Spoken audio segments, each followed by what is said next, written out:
Greetings and salutations, everyone, live from the Bushi's room here on the dark side of the moon. This is Oblivion Unchained, Season 4, Episode 21, The Fortune of Friends.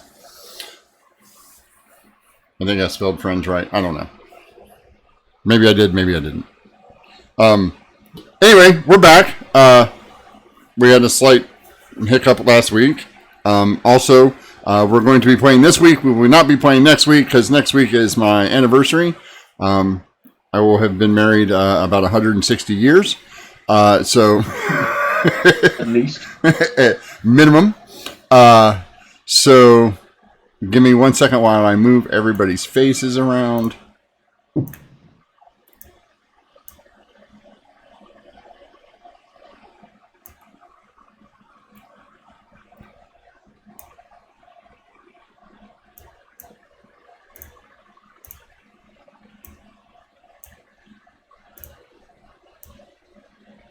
Move Tom back into Tom's box. Moves. Oh, no, don't do that.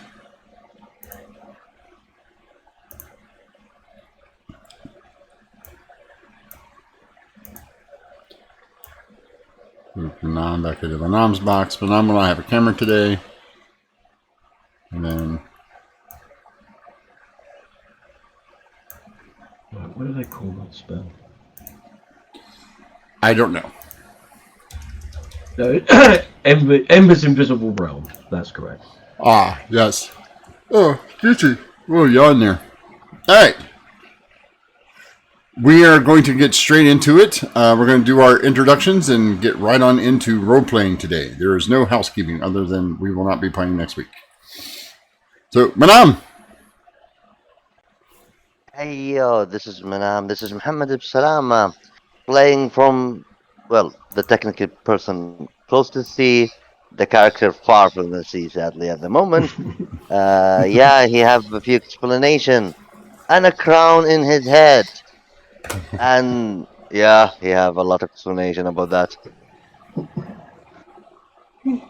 Oh, how nice. It's nice to see friends go up in the world. Sai. Hi, I'm Sai. I'm playing Ember, and we're going to have a great deal of fun today. Hi, I'm Tom. I play Krankus.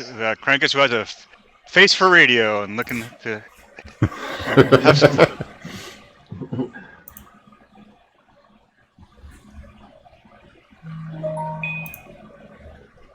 A voice for print and a face for radio. I'm trying to fix Tom's box here because he's sideways on me again.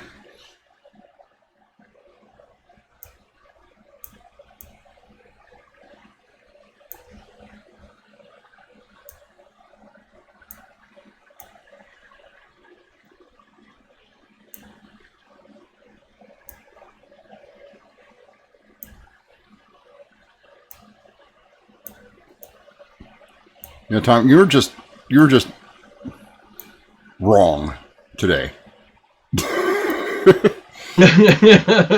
Oh, Wow. What's wrong? Your box is just not. It's been called worse. Your box is what? I didn't think it was that type of role-playing game. That type of campaign. Yes. This is taking a turn. What do you have done, There, okay. That should fix it a little bit.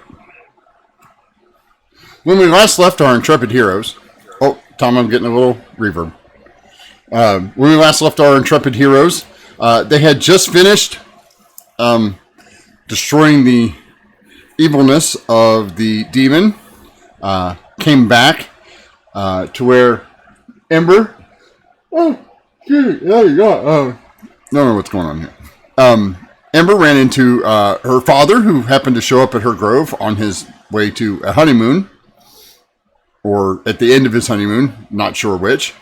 Krankus was visited by a halfling who shall not be named, And Manam, Jorah, found out that he was the rightful king and had some real fun back at his old home. So, we're going to start where we left off, which was Jorah waking up to this large scaly tail across his shoulder, across his chest. It does twitch when he sleeps. Yes. I beg your pardon. I'm waking up to bubble bath, my friend. Yeah. So, Mom, you start to awaken, and there is a large scaly tail across your chest. I turn, look, and see. I believe what I see is a Krankus. Yeah. I'm like, oh, I'm here. Great. Hey, Krankus, wake up! Wake up, Krankus!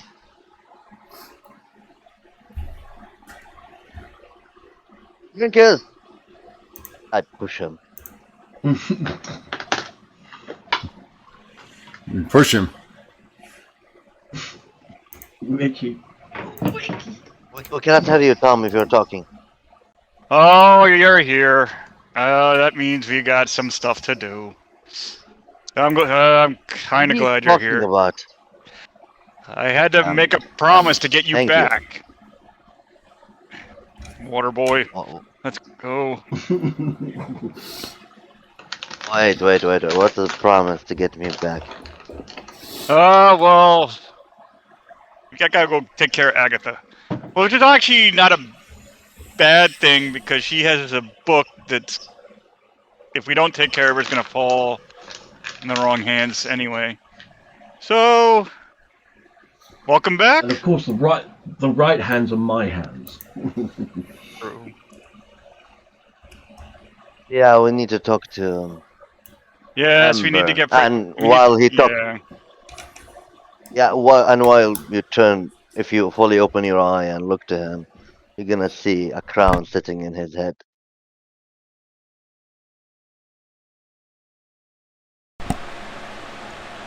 Oh, now you're gonna be all uppity, aren't you? What? Nothing. Let's go. Let's get What the did he do? goddess. I turn. We'll look to the captain. Where is he? Is he? You close to don't me? see him. Ah, okay.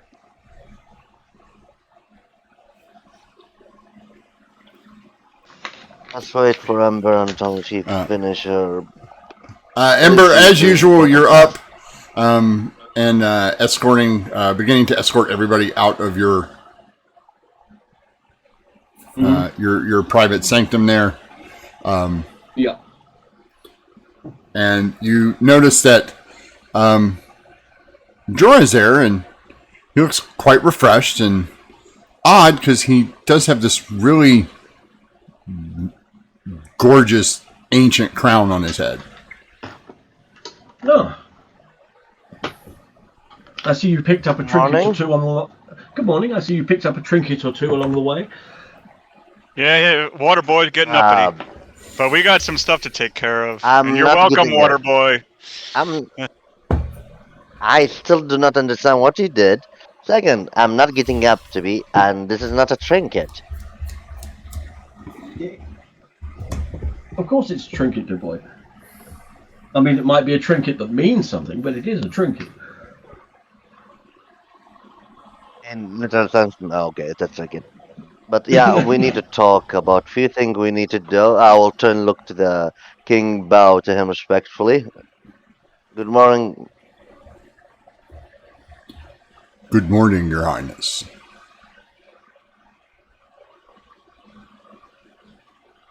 Cough. Your Highness? Jesus, come on. He literally said, Your Highness? Yes.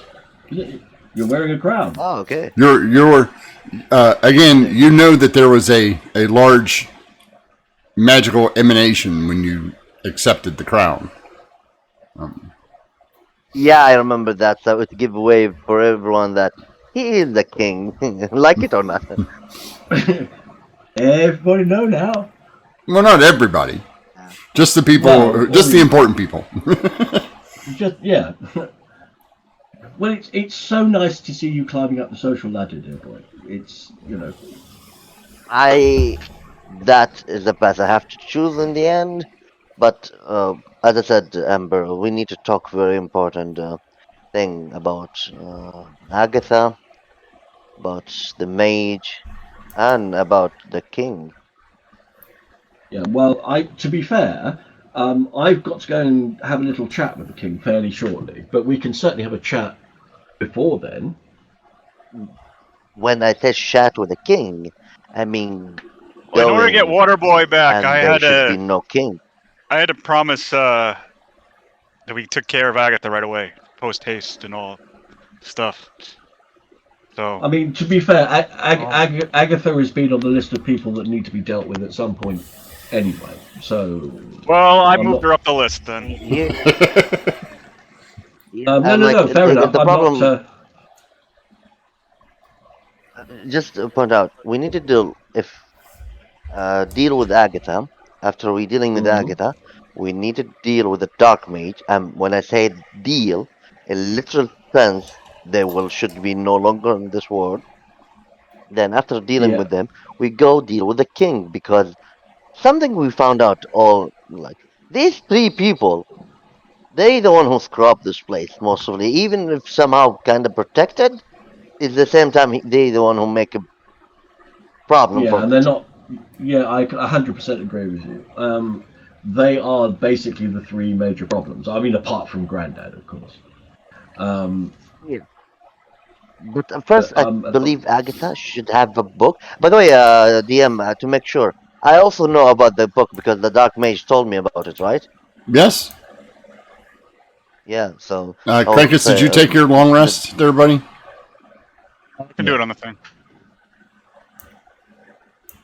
I think we all took a long rest, didn't we?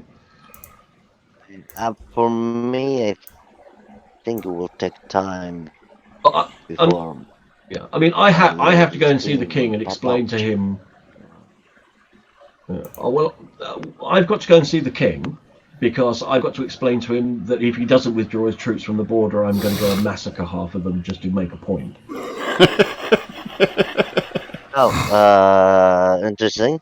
I believe the your word will be very nice, but as I said, let's first deal with the thing that we have to do. I believe going there at the moment and pissing off an ancient dragon that doesn't care about anything and anyone. Uh, yeah, that will be problematic.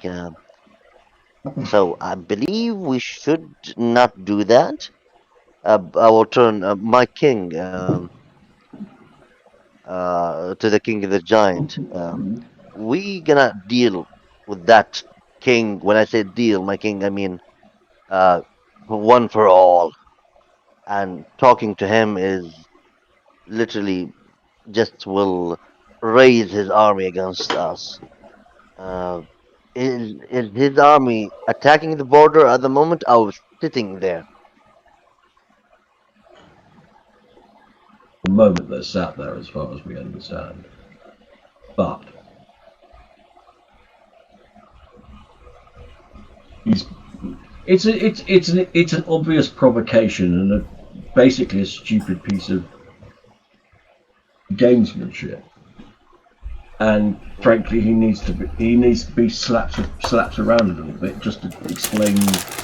Yeah, You're not sure what it is. Nobody is sure what it is. It's just a large massing of troops. Well, okay. In which case, do we know where Agatha is? Do we have any idea of what her location is? At Sun Citadel last time we saw her. But we remember she's here. Yeah, last time you saw her, she was The at the Sunless Sunless Citadel. Citadel. Yes, Okay. that was the last time you saw her. Okay.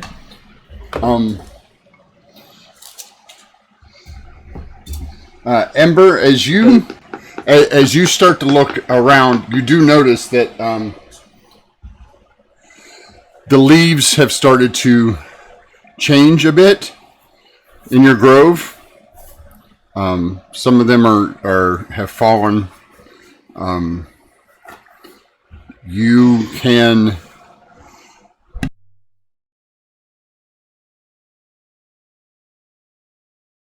you get the sense that the winter solstice is rapidly approaching. Okay, fair enough. Um, But that's kind of important. yes. Let's go and find Agatha then.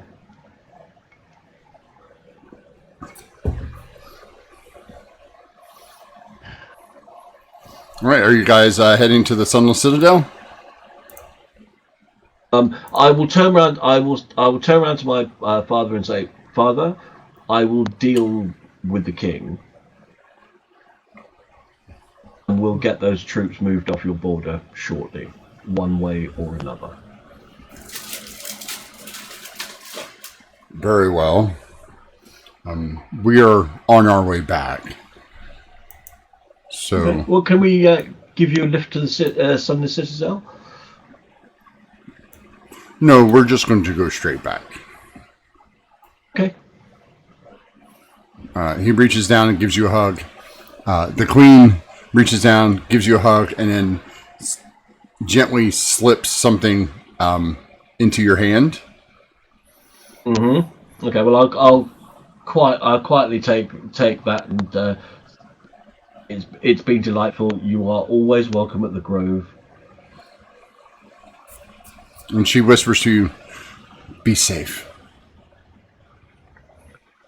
Do my very best. And then you see they kind of walk off to the edge of the grove, and a large stone pillar just kind of erupts up out of the ground. And you see them all kind of march. You know, a couple of guards go first, like the head guard goes first, a couple of guards, then the king and queen, and then the rest of the guards. And then the pillar just shakes a little bit and then sinks back into the ground. Okay. Perfect. Right. So, just the three of us then. Just the three of us. Yes. As you look around, you notice that none of the other champions are here. Not even Casmi. No, I had assumed that they were going to bump and do their own things. I will try and get hold of Casmi a bit Maybe, later. I wish. Yes, please. Please tell her I am okay. As soon as I get a chance to send her a message, I will. Or You have now. to make a crown for her. Okay. Well, I tell you what we're going to. Oh my God, you're getting so uppity. A crown for her? Oh my God. Everybody gets a crown. I Get a crown? never, okay? Look, I didn't say you didn't. I'm, But did you? look, I now I'm, look, and this is the new information. I did not say that out loud. Now I am a king, literally in king for my city, and I become the rightful owner, rightful king.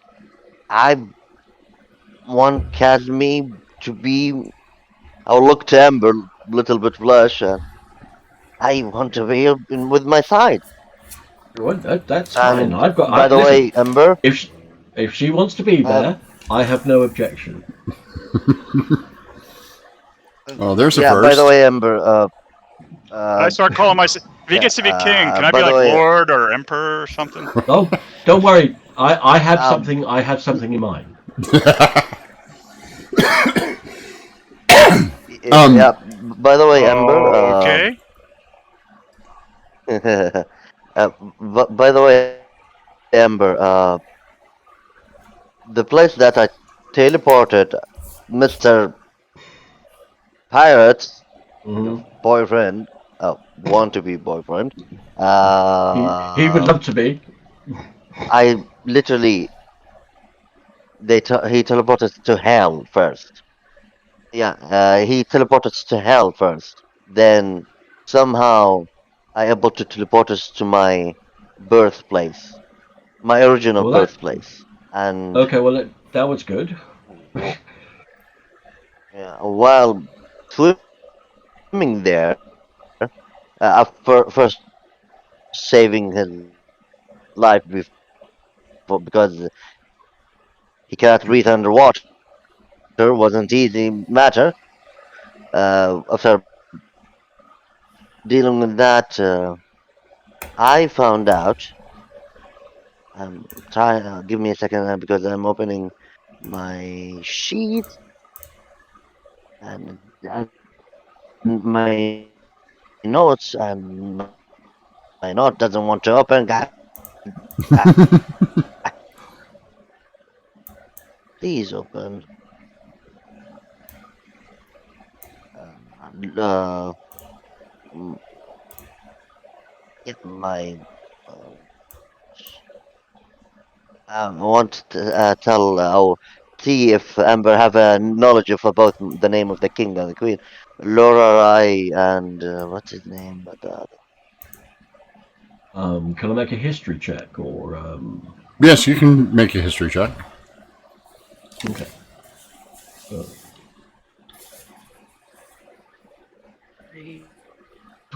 22. I could roll that again, I suppose,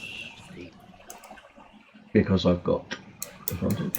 My notes 19. 22. don't open. Wait. Marziax.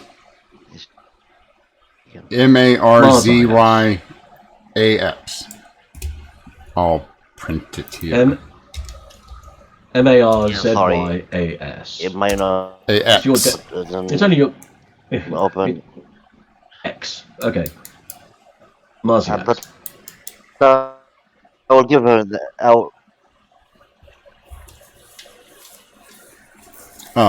Ember, that thing that she gave you is a small runestone. Okay. I will examine it later when I have a little time.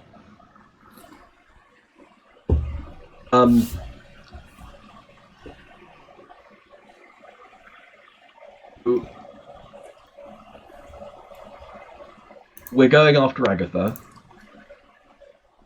Or yeah, okay. We're going after Agatha. And there goes Manon. And He's actually going after Agatha. he's actually gone after Agatha. Typical, the bastard's disappeared just at the appropriate moment. Can't see him anywhere. That's a nat 20 on his stealth check. He just disappeared.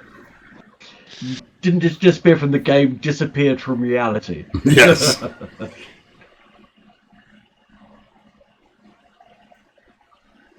If you're talking, buddy, we can't hear you.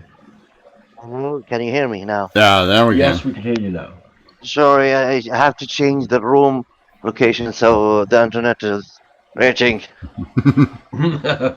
It's all right, don't worry. I think I'm sure I'm in a good place at the moment. Yeah, mate, don't worry about it. It's all good. It's by the way, I think we've decided that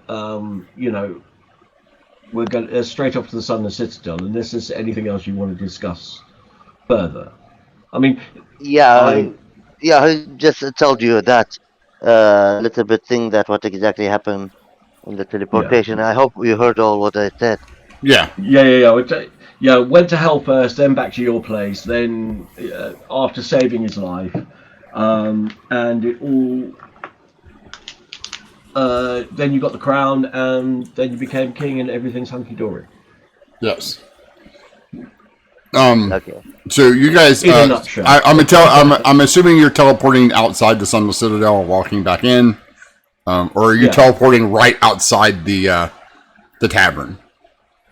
Because you know that location too. You can do it right outside the tavern at this point. Yeah, we might as well we'll go straight outside the appear straight outside the tavern. All right. I will tell. Go ahead. Sorry. Go ahead. Actually, I'll tell you what. Can I flavour my teleport that when I arrive, literally there's a large cloud of smoke, and we appear in the smoke, and the smoke slowly drifts away, leaving us behind. It kind of looks like smoke, but it's more like fog with little butterflies. That kind of. Perfect. You do scare the ever-loving bejesus out of a couple of passerbys. Early morning workers who are basically drudging things back and forth to, delivery guys. Scare the ever-loving bejesus out of one guy. He knocks over a crate of oranges. sorry. It's all right. And I'll hand him a gold piece and say I'm really. I apologise for the accidental damage. Here you go. Oh, well, thank you, and my lords and ladies, and he looks at Krakus and says, "Sir, Emperor Krakus, Emperor." Oh, Champion, okay. Lord. I think Lord Champion works rather well. very well, Lord Champion. Yeah, however you want to grovel. everybody would know you as Krakus Greatslayer, the champion, if you still looked like Krakus Greatslayer, the champion. The poor guys, you haven't been back, and they're gonna have to change your. They're gonna have to change your statue. When. Yeah. Well, put it this way: since he became head of the guild, he has gone through a few physical changes since then, if I remember correctly. Yeah, they're gonna have to adjust your scope. They're gonna have to tear it down and make a new one. Strap on some wings, baby. Well, it's not just that. Like they sculpted out of pure marble, so it's not like they can just like mold shit back onto it. This is why magic is so cool. Stone shape. Yes. Yeah. Well, you would dwarves would never resort to stone shape if they didn't have to. No, of course not. But stone shape. The thing I have to say to Amber, like, we explain why we want to deal or talk to Amber, talk to what's her name, Agatha. Mm-hmm. You know that, right? No. Look, she's one of the major problems that is stopping us from returning this world back to reality. We have to stop. No, yeah, that's 100%. But just to add that, she has a book, really, really bad. We need to deal with her before she uses the book, and I will give her like explanation about that book. And you already know that, right, Sai? Yeah. Mm. Absolutely. No, 100%. And the book can't fall into other people's hands.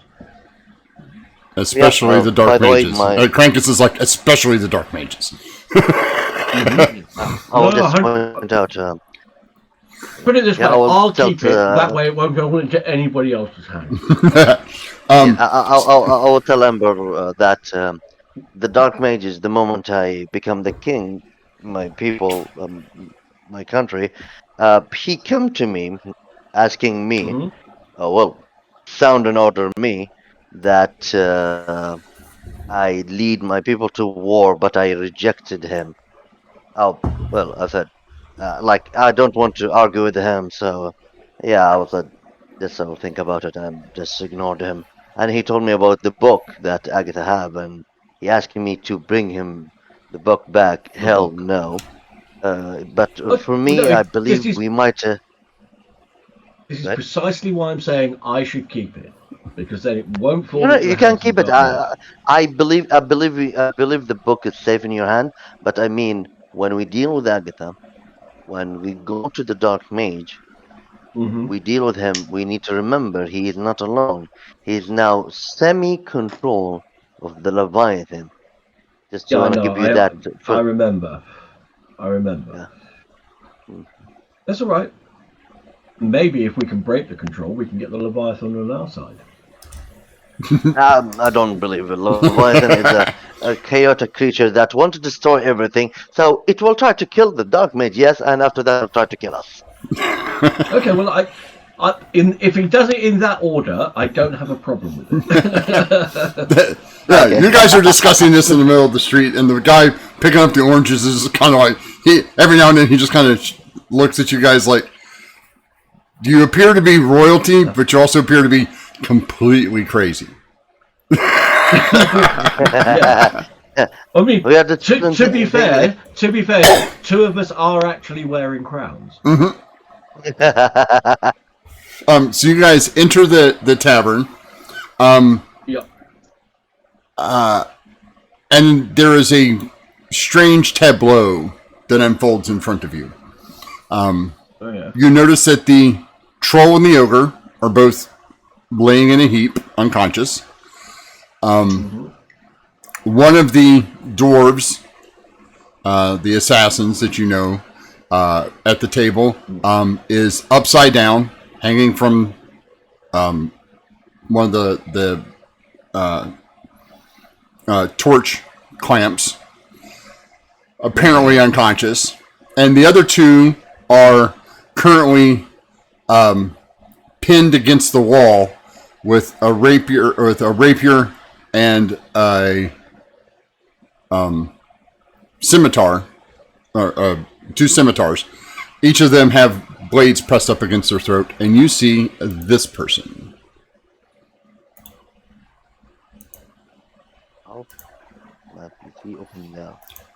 She appears to be vaguely familiar, but you're not quite sure.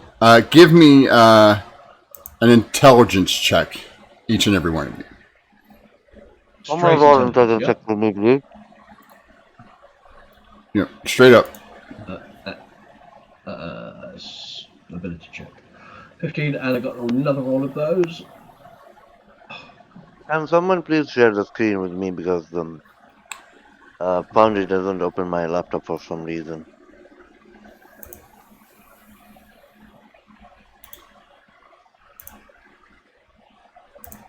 Here, I'll show you again. Do you want to make an int roll in the meantime? Hello? Yeah, but sadly Foundry doesn't open and like is loading in a black screen, so it doesn't open. Okay. Oh, right. I'll make it for you. So that's why I'm asking to someone share screen so at least I watch what you're doing, guys. Yeah, should somebody share the screen with him real quick before I close this?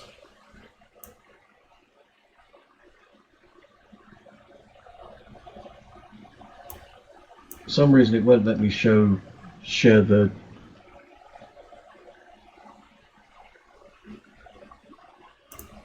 Let's see. There we go. Okay. It's up on there. Okay. Oh, that's cool, actually.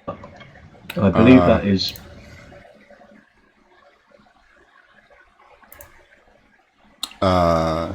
Tom, you have to get rid of that because you're messing up the share stream thing. There we go.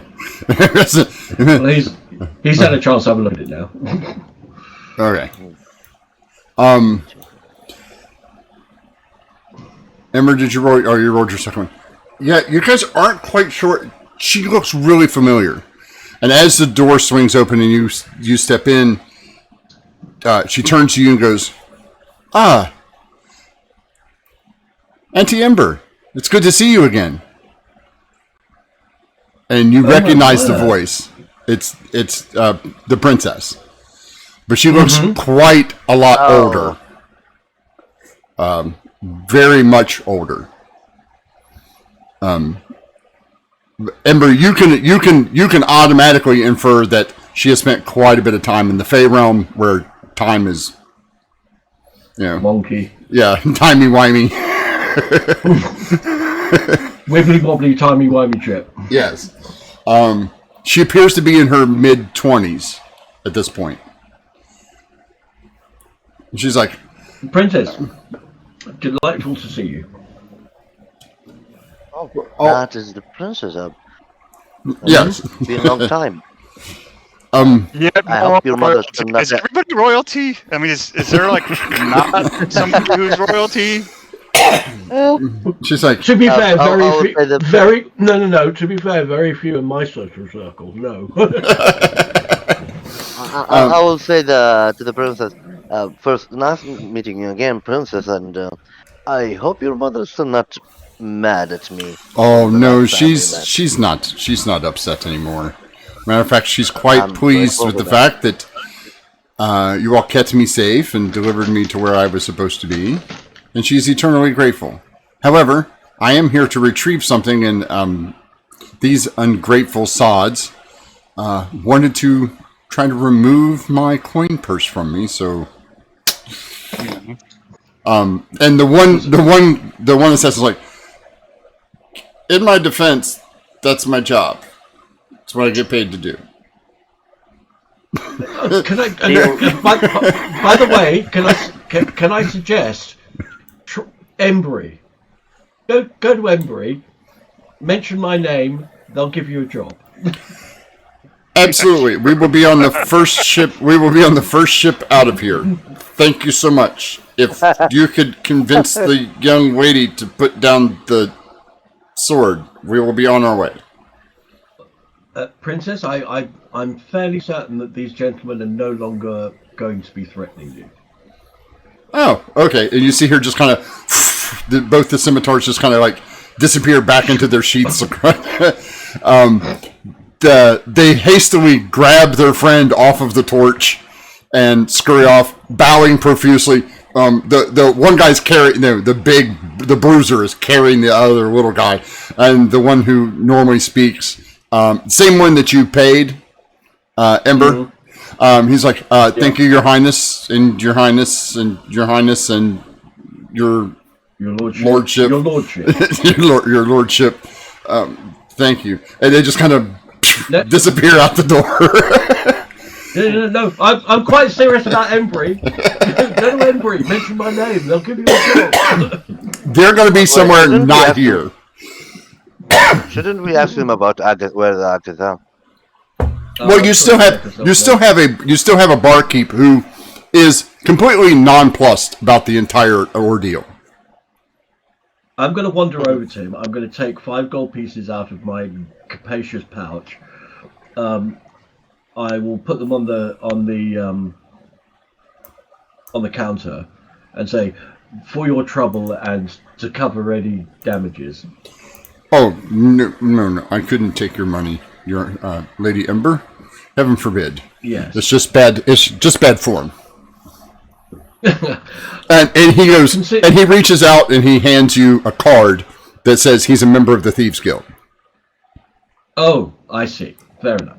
Well, the same offer of employment. You're already paying him anyway. You're already paying him. It's one of your cards. No, it's one of it's yeah. No, it's an Embry card. It's an Embry card. It's an Embry card. Yeah. He hands. He just shows you. Yeah, he just shows you. He goes, "It would be bad form." Oh, yes. I understand. I am here as a purveyor of information, as it were. Excellent. How can I be of service, my lady? First things first. Do you happen to know where Agatha is? Yes and no. The yes part is I know where she's at. I don't know the exact location. I see. Okay. She has a small campsite / hideout in the woods north of here. Just this side of just on the other side of Stormfire. I don't know the exact location, but I do know it shouldn't be more than a day's travel from the foothills. Thank you. I apologize for not having more information. She's very secretive. She teleports a lot. This is what I've managed to get a hold of. There is, however, a vault downstairs that should open with the right touch. Just be sure to turn both of the candles to the left before you attempt to unlock it. Alright. Can I incite him? Yes, go ahead. Okay. I'm happy that my screen opened up now for me, so I can't do anything. He's completely telling you the truth. This guy works for Ember. Okay, he is completely honest. He works for Ember. He's telling the boss exactly what he knows. Well, he's completely honest to Ember. Is he completely honest? Well, yeah, he's being. To be fair, since I'm Ember, I don't care. Yeah, he's completely honest to Ember.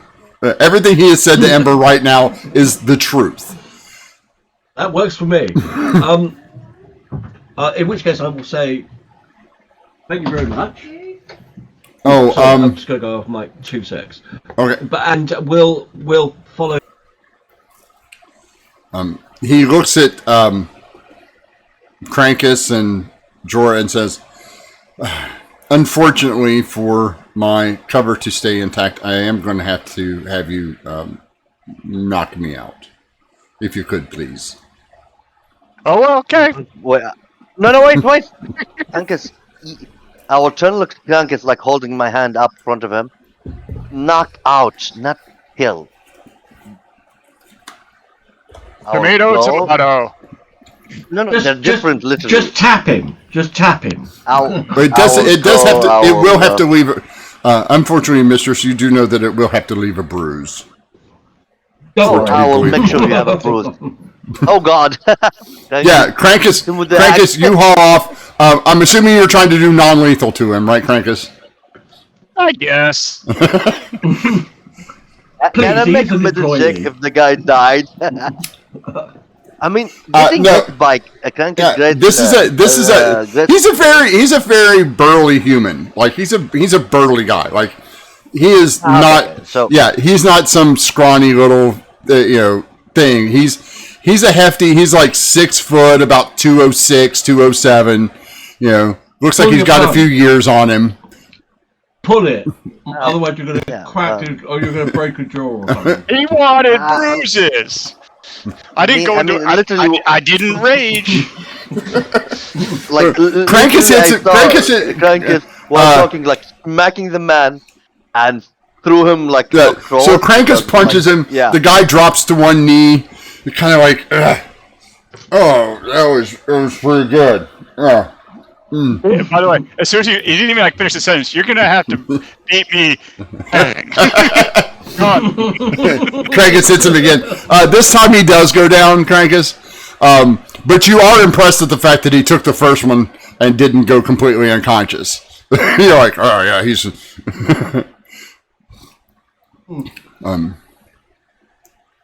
Well, he did ask. Oh well, he can't keep his. He can't keep his job here if it doesn't. If it looks like he's the only one that didn't get hurt. I completely understand. So just so long as it's nothing permanent done to him. No, he's fine. And I shall make a mental note to give him a bonus when I get back home. Yes. Hazard pay. Yeah. Hazard pay. The princess is like, you do have quite the reach, don't you?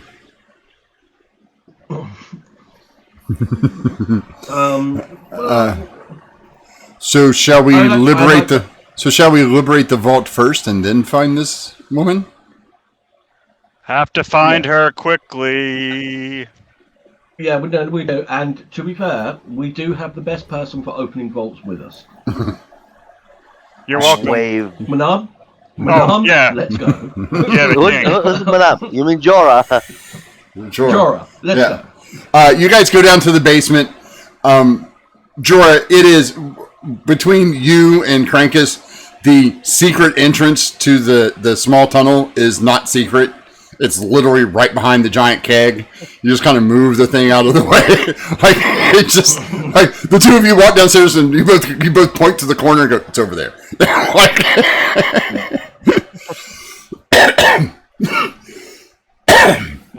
You activate the secret door. It's a small hallway. Leads to another big. It leads to it's like a small open area. It's about 6 foot by 6 foot, and a large, what looks like a metal bound door.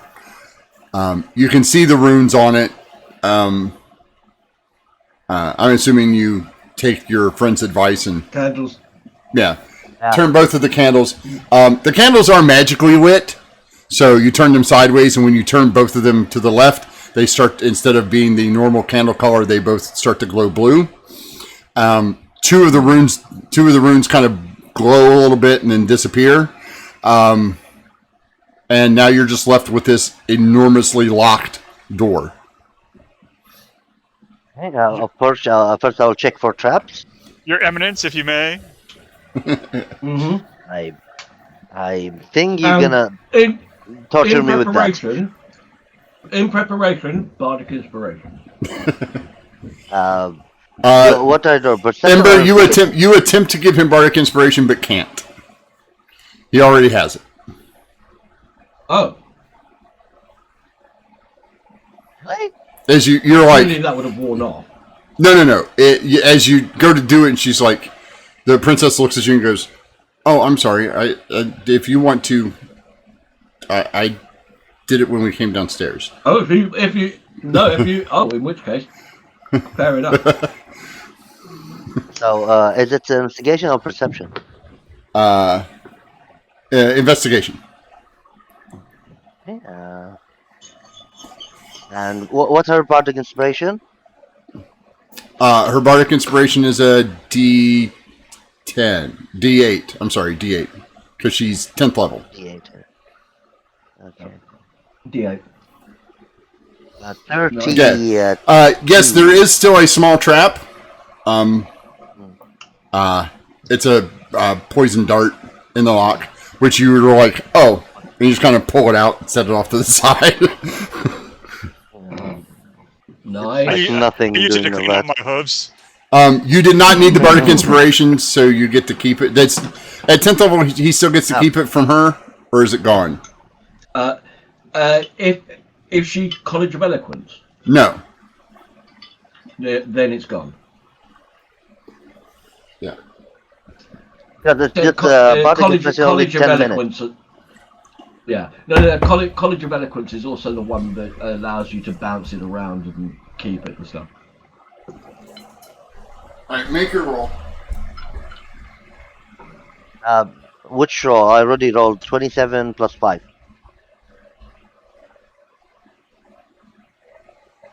You need a sleight of hand check, don't you? Sleight of hand check. That is, yeah, I don't know. Okay. 31.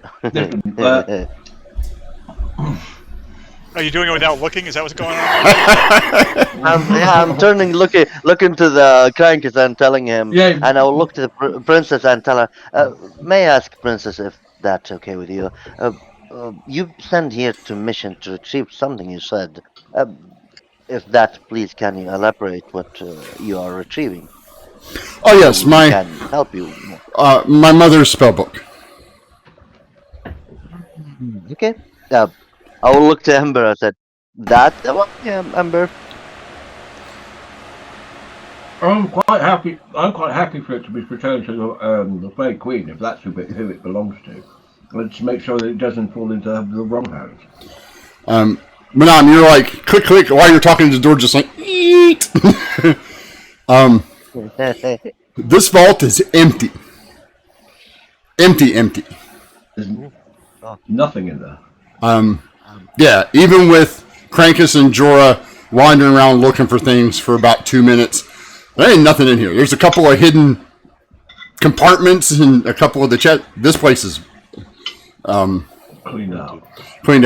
Krankus even gets inspiration from his buddy Leon and checks the bottom of everything. There is a secret compartment. It is also empty. There's always a fake drawer. Yeah, it is all empty. She has packed up her shit and gone. Wherever I think she is preparing of something there. Amber, we need to cook quickly. Thank you, Baron Jorah, for that pick. I agree. Let's go. Princess, you're welcome to join us. We're going to go and find Agatha and retrieve that spellbook. Oh well, absolutely. Might as well all travel together and be friendly. Oh yes, it seems friendly. Excellent. So, it's this way. out north. Yeah. Yeah, it's over here somewhere. Yeah. So how do you It's going to take us to get there? After you, Zara, Jorah. walking? Well, flying. Well, it is about 140 miles. Shit. Okay. You could try teleporting if you know an object, or try scrying on it, or I don't have scry. that seems like a you problem. So I appreciate that. Thank you very much. Some goddess you are. Listen, I never said I was omniscient. Can the monarch over here do anything for us? We need to find them. All right. How, Jorah, can you fly now? And if so, for how long? No, that's fine. Looks like I can fly. I can swim.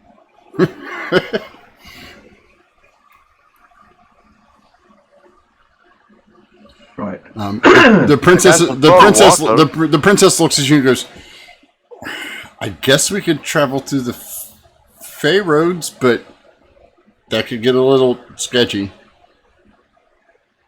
I mean, I'll be fine. I'll be fine. The rest of you, I'm not so sure about. Last time we took the Fey road, our friend Leon became a humongous bunny. Yeah, prefer not to enter, like, no disrespectful for you, Princess, how your ward, but how you're playing. It is scary for us.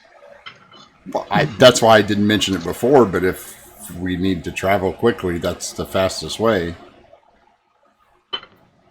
I think we should take the risk.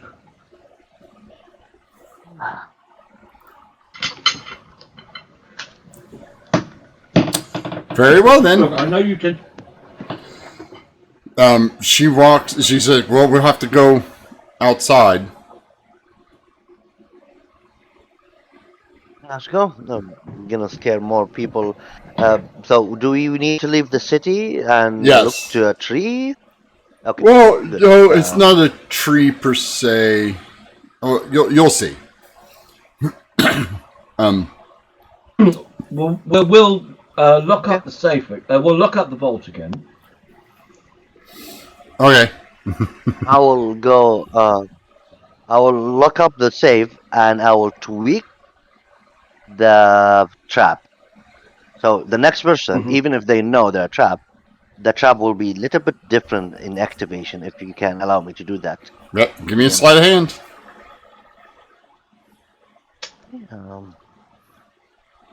Light of hand. Yeah. 31. Another 31. Jesus. Another 10. He can't. By the way, he can't get less than 31. You're kidding me. No, Yeah, I cannot get less than 31. he can't get less than 31. I rolled a 5. That's insane. Yes. Yeah, it's Well, it's ridiculous, not, well. To roll. be fair, it's not any more insane than your charm ability, which has a minimum of what 27. No. I agree. I mean, my deception, intimidation, performance, persuasion. All have a minimum of 10. Yeah. Yeah. And they're So plus 16. yeah. So 26 is the 26. Yeah. Yeah. No, I agree. I can generally bullshit my way through almost anything, but Yes.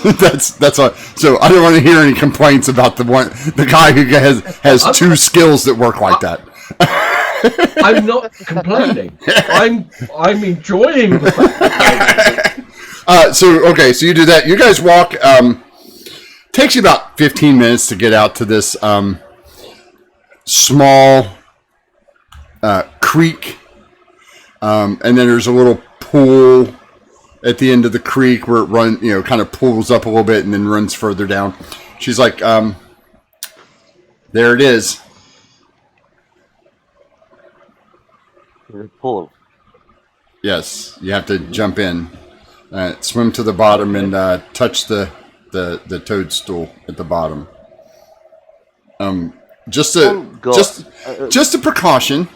Please do not leave the path under any circumstances. I understand. I look to Krankus. Did you hear that, Krankus? You're the one who disappears all the time, Your Eminence. Literally, While you guys are arguing, you see her dive in. The pool doesn't look like it's bigger than like 2 or 3 feet deep, but you see her swim and swim and swim and then kind of disappear. Okay, guys, hold your breath. Let me help you. I will, if that's okay with Amber, I will assist her with her swimming. Yeah, sure. Question, DM, question. When I jump to the pool, do I still have that control of water? Yep. I will assist Amber with that. Perfect. I'll happily allow His Majesty to escort me down. Yeah. I mean, to be honest with you, Krankus, given the amount of metal that's on Krankus, I think he'd probably sink to the bottom fairly quickly. Krankus doesn't have a lot of metal on him. No, do you know how many weapons only he's metal on him carrying? is them. Yeah. Pretty naked. No, you may not be wearing armor, but how many weapons are you carrying? No, I'm not Leon. I'm not Leon with 18 million swords. I have my great axe, and that's pretty much it. Yeah. Really? I thought you Yes. had several. I thought you had several weapons. Oh, okay. That was Leon. No, I know. Leon was the man of 1,000 sticks. But, yeah, which are all piled up. I can pretty much hold on to my great axe and let it put me down. Yeah. Okay. So the two of you reach this small, unassuming mushroom that is at the bottom of this pool. Okay. I will do exactly as the princess said and touch the mushroom. All right. Jory, you touching it? Yeah. We'll do as the princess instructed. Krankus? Touch away. All right. So, Ember, you arrive first. You arrive completely dry. There's a faint smell of cinnamon and acorns. Lovely. And the princess is kind of sitting there, and she's like, "I was beginning to think you weren't coming." Oh, time passes differently in our. Yeah. About 5 minutes later, Jorah shows up. Like, you guys touched it like not too far apart, but like 5 minutes later, Jorah shows up. And about 7 or 8 minutes later, Krankus shows up. Excellent. Well, the gang's all here. Princess, I think we're going to have to be relying on you to lead the way. You notice that there's this small path through the forest. And when I say small, it is barely big enough for Krankus to fit on without touching anything on the outside of the path. Like, Krankus is kind of like sideways. Like, a couple of times, Krankus is going to like turn sideways to get... it does seem about the right size for the princess. Right? She's about 5'5", about 112, 115 pounds, not counting her gear. Okay, well, she's like about almost a foot taller than I am, so it's fine for me. Yeah. Jorah has a little bit of trouble, He's taller than me also. Yeah.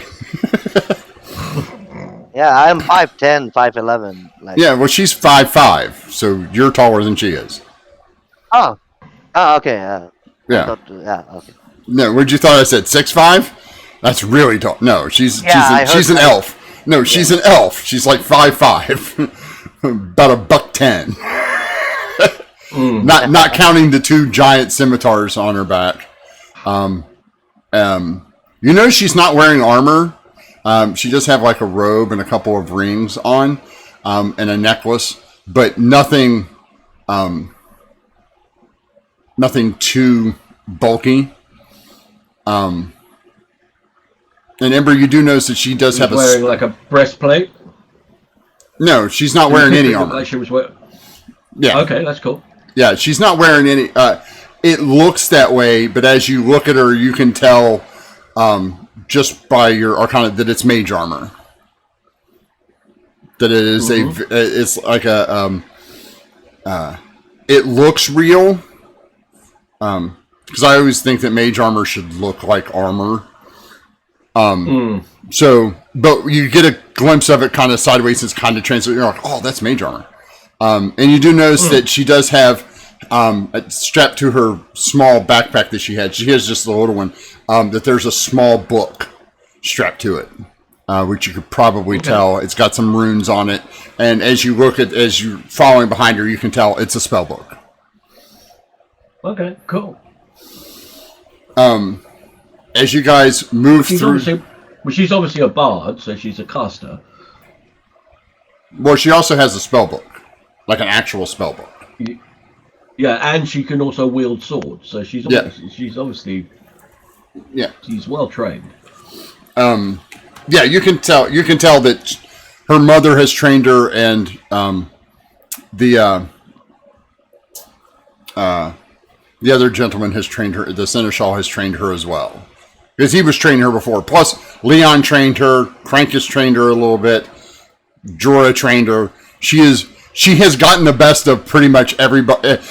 The most powerful fighters and tacticians on the planet at this point have all had a hand in training this girl. Yeah. Plus, I always had zero doubt that she could look after herself, but I just felt responsible, so I made sure I looked after her. Well, when she was younger, yes. I mean, she was like, 12 the last time you saw her. She's aged about 10 years, give or take. About 8 years or so since you've seen her. We were escorting 12 years old that time? Yeah. I did not know that. Yeah, she was. I knew she was about like early teens. Yeah. She was. I thought she was like 13 or 14, but she was 12 was cool. Yeah. But yeah, no, that's why I was so protective. Yeah. Yeah. Oh, and she trained with Claxon as well. So, so you guys travel. You hear voices off to the side. Whispering. You can't quite make it out. After about an hour, Crankus, I need you to make me a wisdom save. I will have my lute out. I will be playing music so that the whispers are muted by my song. That's a good try. Crankus, you feel the urge to go investigate these, but you resist it. You're you really want to know, because they kind of feel like taunting, like, over here, come look at this. You can feel that kind of Also, Crankus, you're having a real hard time remembering which direction you went. That's new. Wow. You have a general direction, but it's not like the Minotaur mapping system, the Minotaur GPS that you normally have. It's more of a vague, it's kind of over by that rock kind of feel, right? And as you look at the forest and the trail behind you, you can see that it's shifting a little bit, kind of like when you were heading to the Grove the first time. It's just that happens everywhere. Okay. So it's really hard for you to keep your bearings. You're having a really tough time. Okay. About another hour passes, and I need everyone to give me a wisdom save. Okay. Advantage on those. Wow. Crankus is going to go over and investigate. No, he's not. He's going to try. Counter charm. Now you're gonna see the 5'10" small guy trying to hold this giant behemoth. Oh, so Crankus is bringing up the rear. So you guys, unless you're actively keeping an attack up. I'm using that. He's got advantage on his saving throw. Okay. Well, Yeah, the problem. you Well, go. hold on. As an action, it lasts until so you can't keep that up the whole time. No, but I would have done.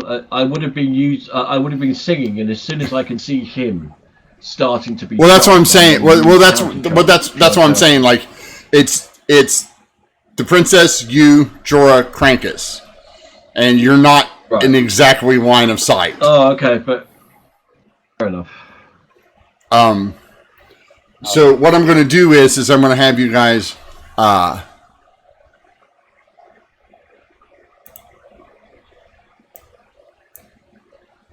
Roll me. Here, let me put everybody on the initiative order here, and roll me some I really initiative, do need to get please. this command spell. Roll Really initiative. need to get- Initiative. Oh God. So,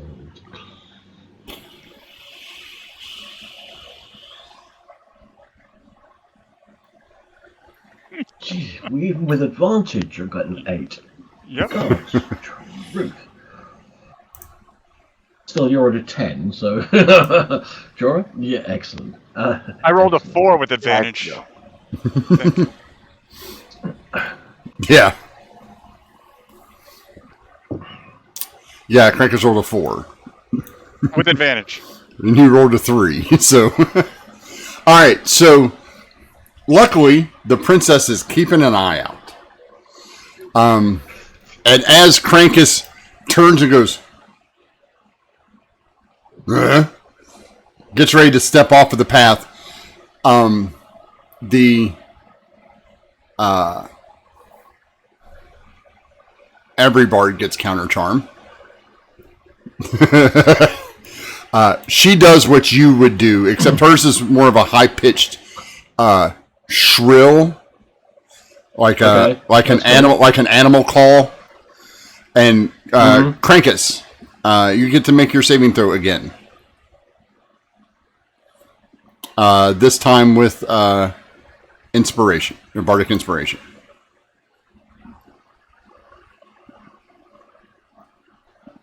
Do I need to roll the inspiration, or is that enough? Yes, you do.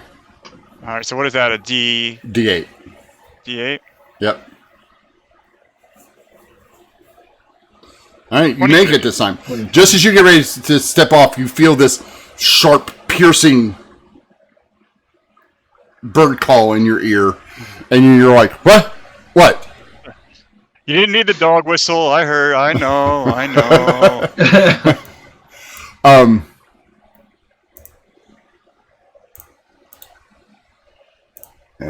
In combat. Sweet. Yes. Take everybody off. Okay, cool. Another half an hour goes by, and you guys approach what appears to be a dead tree. And the princess stops in front of it. It's like a little clearing. She's like, "Okay, listen. The tree is going to grab you. It's okay. It won't eat you. Probably." Okay. Wait, what do you mean probably? You need to be specific. No, it won't eat me. I'm a druid. Yes. It won't eat you. It won't eat you. But will eat the fish. It won't eat you probably, as long as you keep thinking of the material plane and an exit. Just think of a doorway. Just keep thinking of a doorway, and you'll be fine. Okay. All right. And she's like, "Okay, Krankus, you go first."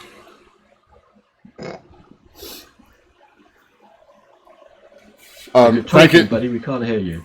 Gotcha. Doorway. Interior world. Heading through.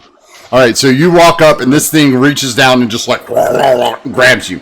Your instinct is to fight it, Krankus, because it grabbed you. So I need another wisdom saving throw. Is one of the bards? Okay.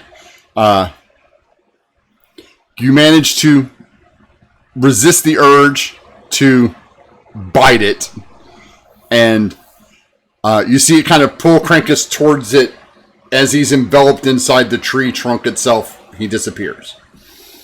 She's like, okay, Shura, your turn.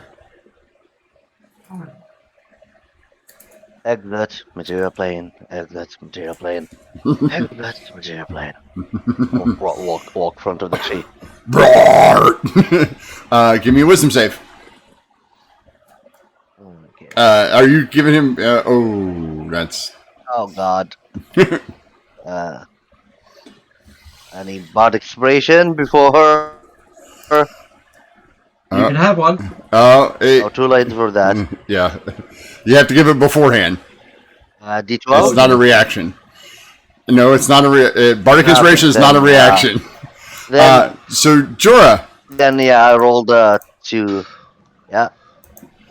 You take 10 points of crushing damage as this thing starts to basically just constrict you.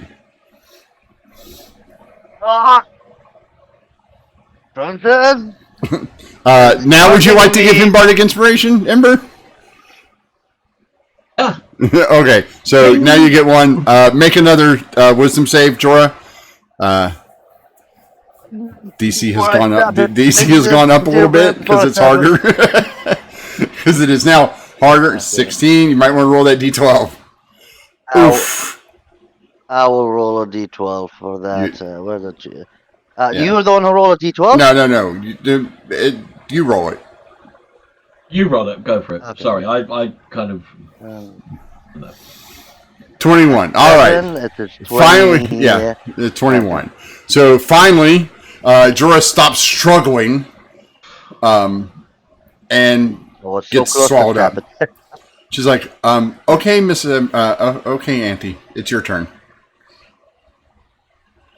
And she's like, you can do this. And kind of pats you on the shoulder. You have her bardic inspiration. Sure. She's trying to save them, but wisdom save there, Ember. Yeah. Here we go. You have advantage on these. Oof. I'll use that advantage. I will use that. Roll for advantage. Think what? 16. You're going to need her inspiration. It's a D8. Okay. I'll take it. That'll get you there.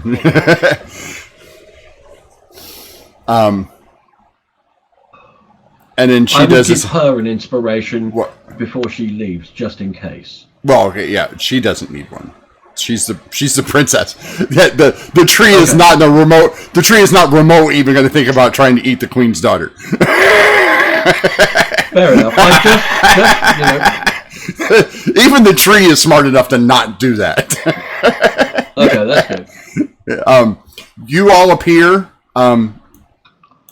in a small fairy ring of mushrooms. You guys are kind of cramped because you guys all kind of reappear almost simultaneously. Like, even though it was a couple of seconds between when you left, you guys all just appear like all four of you. And she's like, oh, that wasn't so bad. I mean, Prankus almost got eaten, but that's fine. What? Well, close enough. Come on, Your Highness. Let's go. You guys are now. Which one? Ember, give me a survival check. Well, anybody can. Anybody can give me a survival check if they want. I have advantage on these, so that should be 25. Cranky's got 50. Okay, so you guys know exactly where you are. You're right about there. Perfect. Which is just near where we need to be. Yeah. You're not quite sure. The direction is like north-ish. So, how do you want to proceed? What I might do is summon Snowy and go up for a look around. See if I can see anything up in the sky. These trees are quite dense here. Okay, so I probably wouldn't be able to see down through the canopy. Yeah. This is a very pine tree-esque, dense forest. No, that's fair enough. You can try. You can try. I'm not saying that you can't find anything. I'm just telling you what it looks like. This is this is not a temperate that's forest. Fair. That's this is not a temperate forest. This is more of a. You guys can tell you're at a much higher elevation.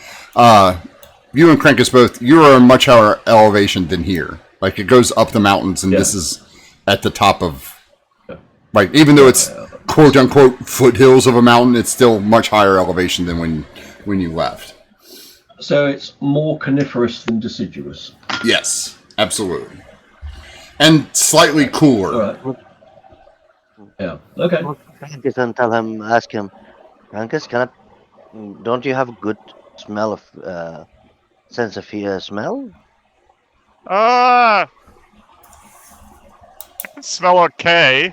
I mean, it's not the. Well, with a lot of perfume. Yeah, I mean, I can smell you. He's not exactly a tracker. Like he's not a dog.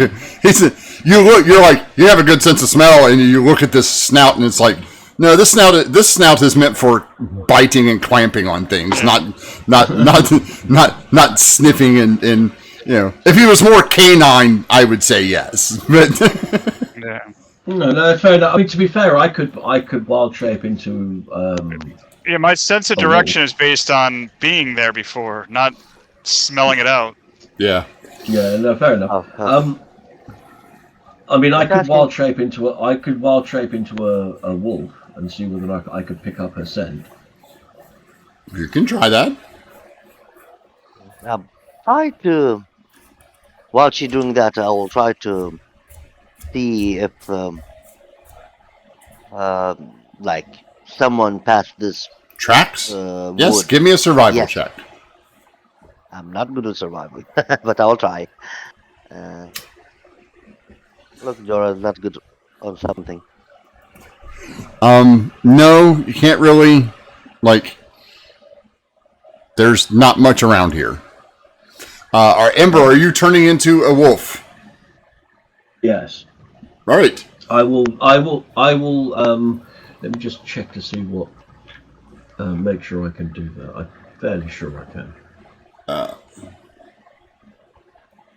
Yeah, you can transform into a one-hit die creature. Wolf is like a half a hit die. So. Okay. Yeah. Okay. Let me. Like you can turn into like a mastiff or a bloodhound or any kind of dog, any normal canine. Yeah. Okay. You transform into a wolf. You have advantage on perception checks based on smell. Mm-hmm. I can change into a dire wolf. So I'll change into a dire wolf because they're cool. Okay. Now you're a big ugly puppy. Excuse me, I'm a very good-looking dire wolf. Dire wolves, by definition, are not cute-looking. That's kind of the point. This one is. All right, and I will start snuffling around to see if I can pick up a scent. Okay, give me a survival check, and you can get a +2 on this. Okay. Guys, be right back. I'll go to the toilet and be right back. Okay, sorry. Okay. I've got advantage on these. And So an 18. An 18. Yeah, you pick up not a not animal scent. So a humanoid of some kind. You can't discern what kind of humanoid it is, but it is definitely not like an animal musky scent. Like it's not a raccoon or a chimp or something like that. It's definitely some form of civilized creature. It's not Crankus either. No, it's not you, because you're not civilized. So we'll. Thank you. I will. So we'll I'll do the kind of pointing thing and start wandering. You guys start moving. After about 15-20 minutes, give me another check, please.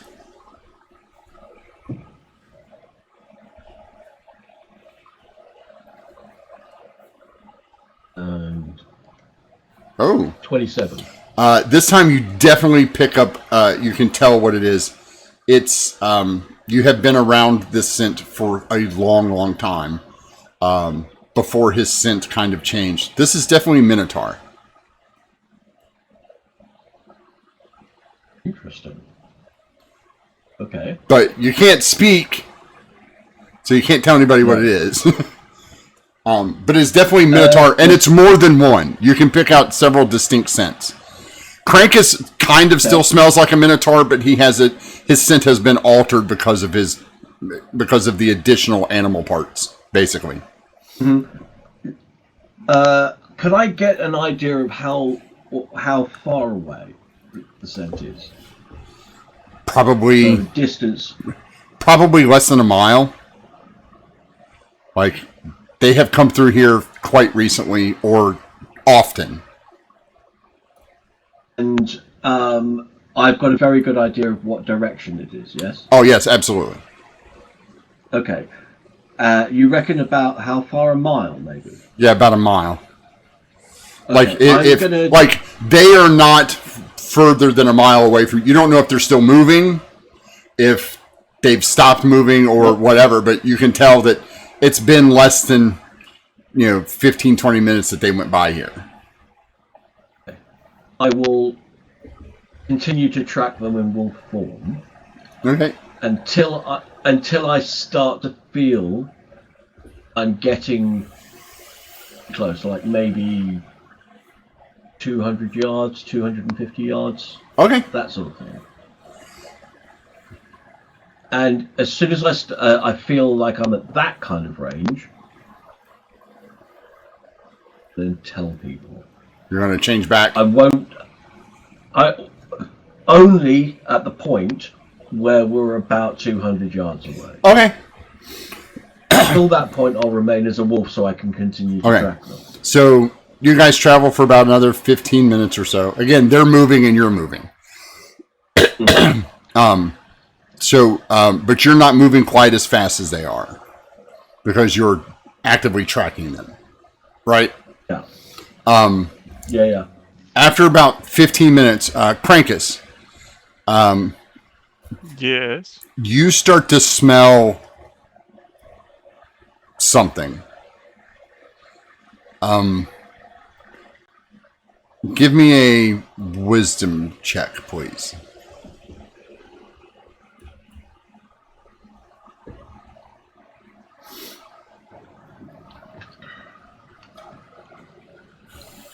Oof.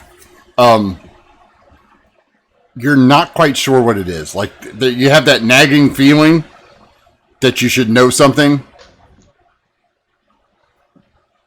Gotcha. Ember, you are now at about the 300-yard mark, give or take. Okay. Like in about 5 or 6 minutes, you'll catch up to them if you keep moving this pace.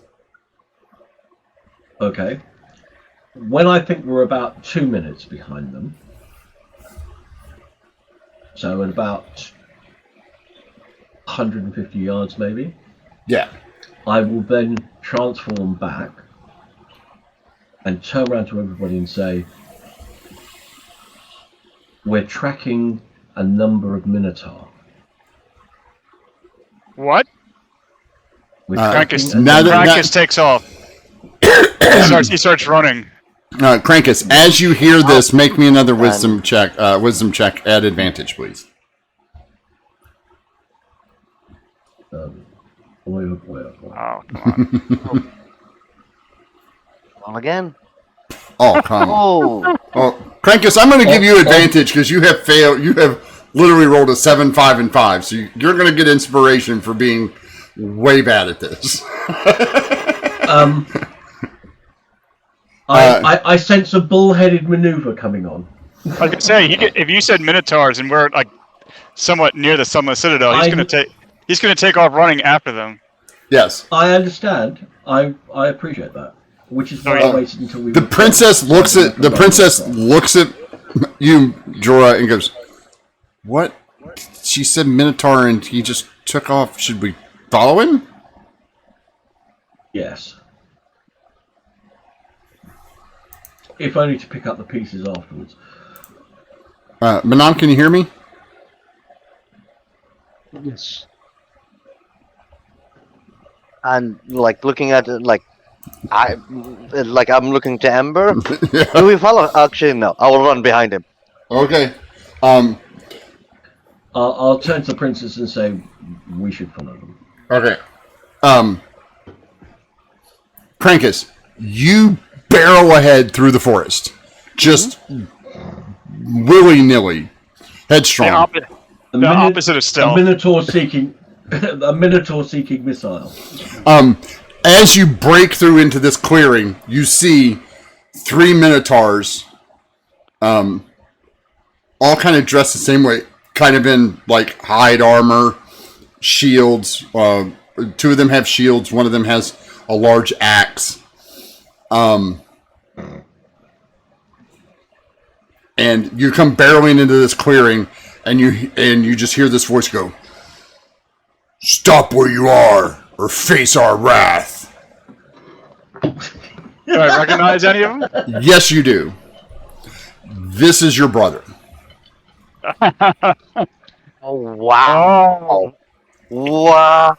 Even before, brother, your wrath was nothing to be dealt with. You do not scare me. You see the 2 slightly smaller ones look at him and go, kind of like, "What the hell?" And he goes, How dare you speak of my brother? I will slay you where you stand." And he just reaches up and charges at you. I smile and I let him charge. Because you don't look like you anymore. Yeah, Please tell me when we hit the You hear this exchange. "I'll kill you where you stand," and you arrive just as Krankus' brother reaches Krankus and is driving this giant battle axe into Krankus. Krankus, are you taking it like a man, or are you going to stop it, or what are you doing? Because he's aiming for your head. I tried to deflect it with my tail. Okay. Let me roll here. And that That misses. He misses. Well, but he has advantage because he is recklessly attacking. Oh, no, I don't want more d20s. I need a bonus. Sorry.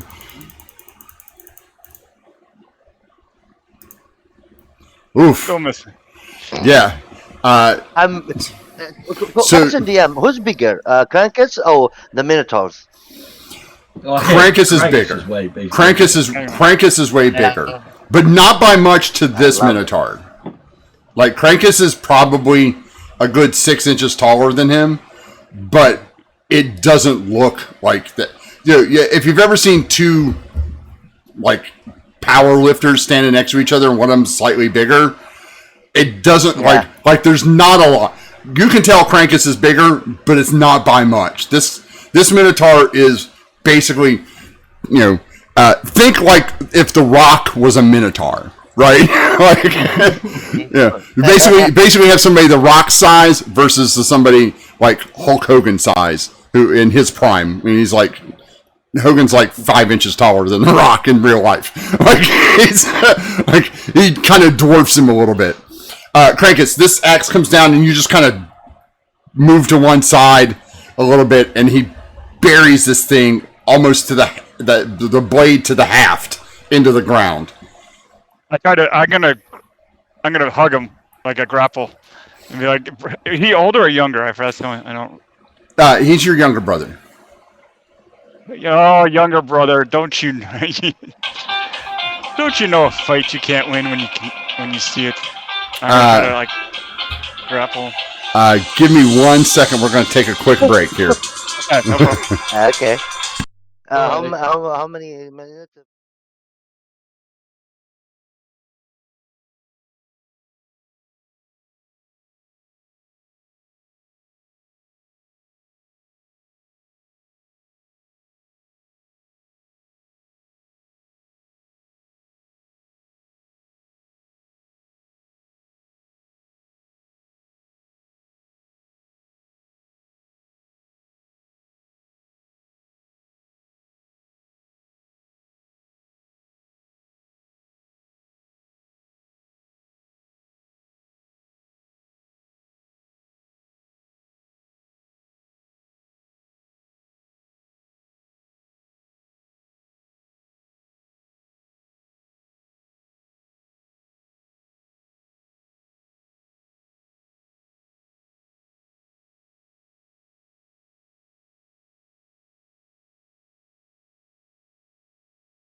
And we're back.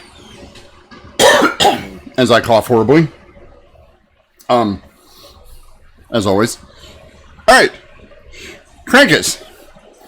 As you say this, the rest of the group bursts into the small clearing, and you feel all of the tension and everything just kind of drain out of your brother.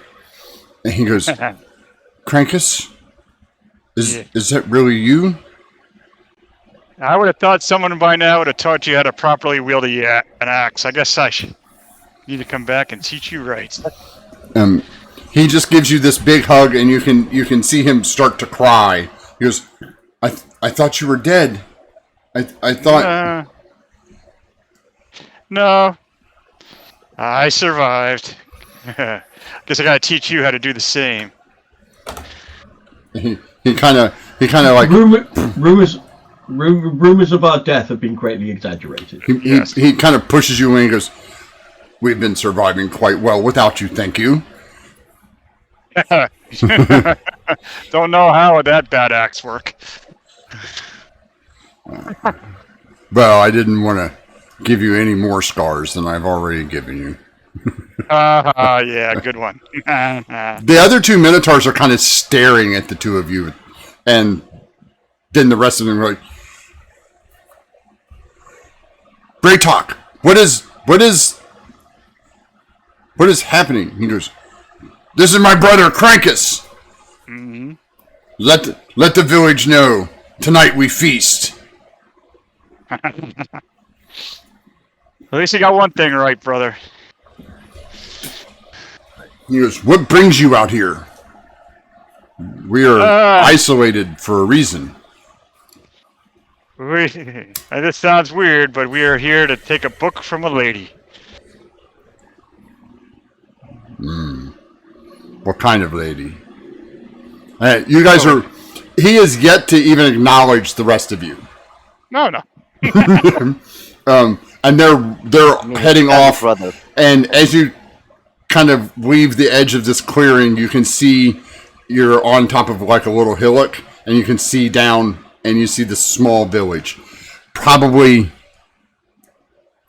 10, 12 small huts total.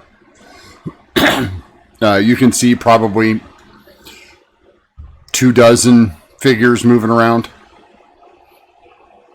He's like, so where is this lady and why do you need her book? You're not exactly the studious type. It's not my book. We need to give it to... Now I'm fine. She needs it. It's right. It's to the princess. It's your book, right? And Her mother book.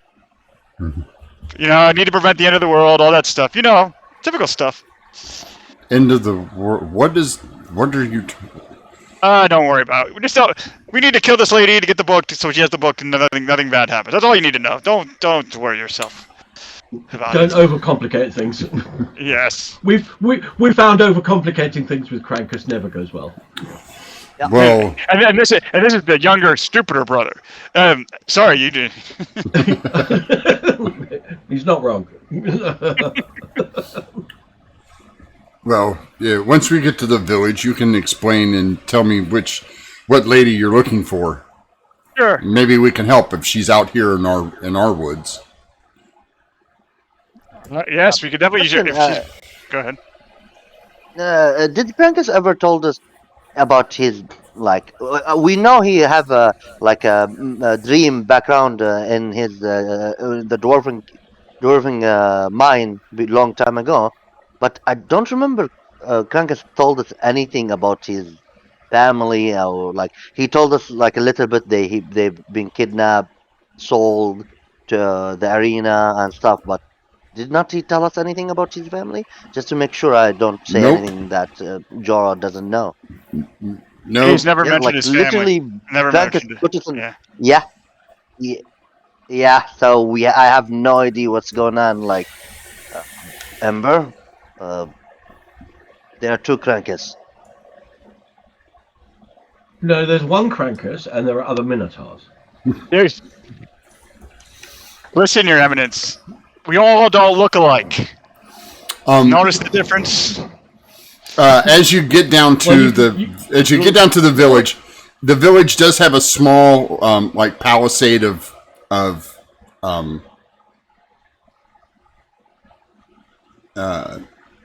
like a wooden fence kind of thing. You know, the pikes. You know, pointy trees turned upside down all the way around it.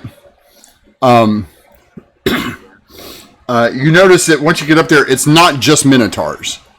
There's a couple of humans. There's one tiefling, and you see a couple of Goliath there.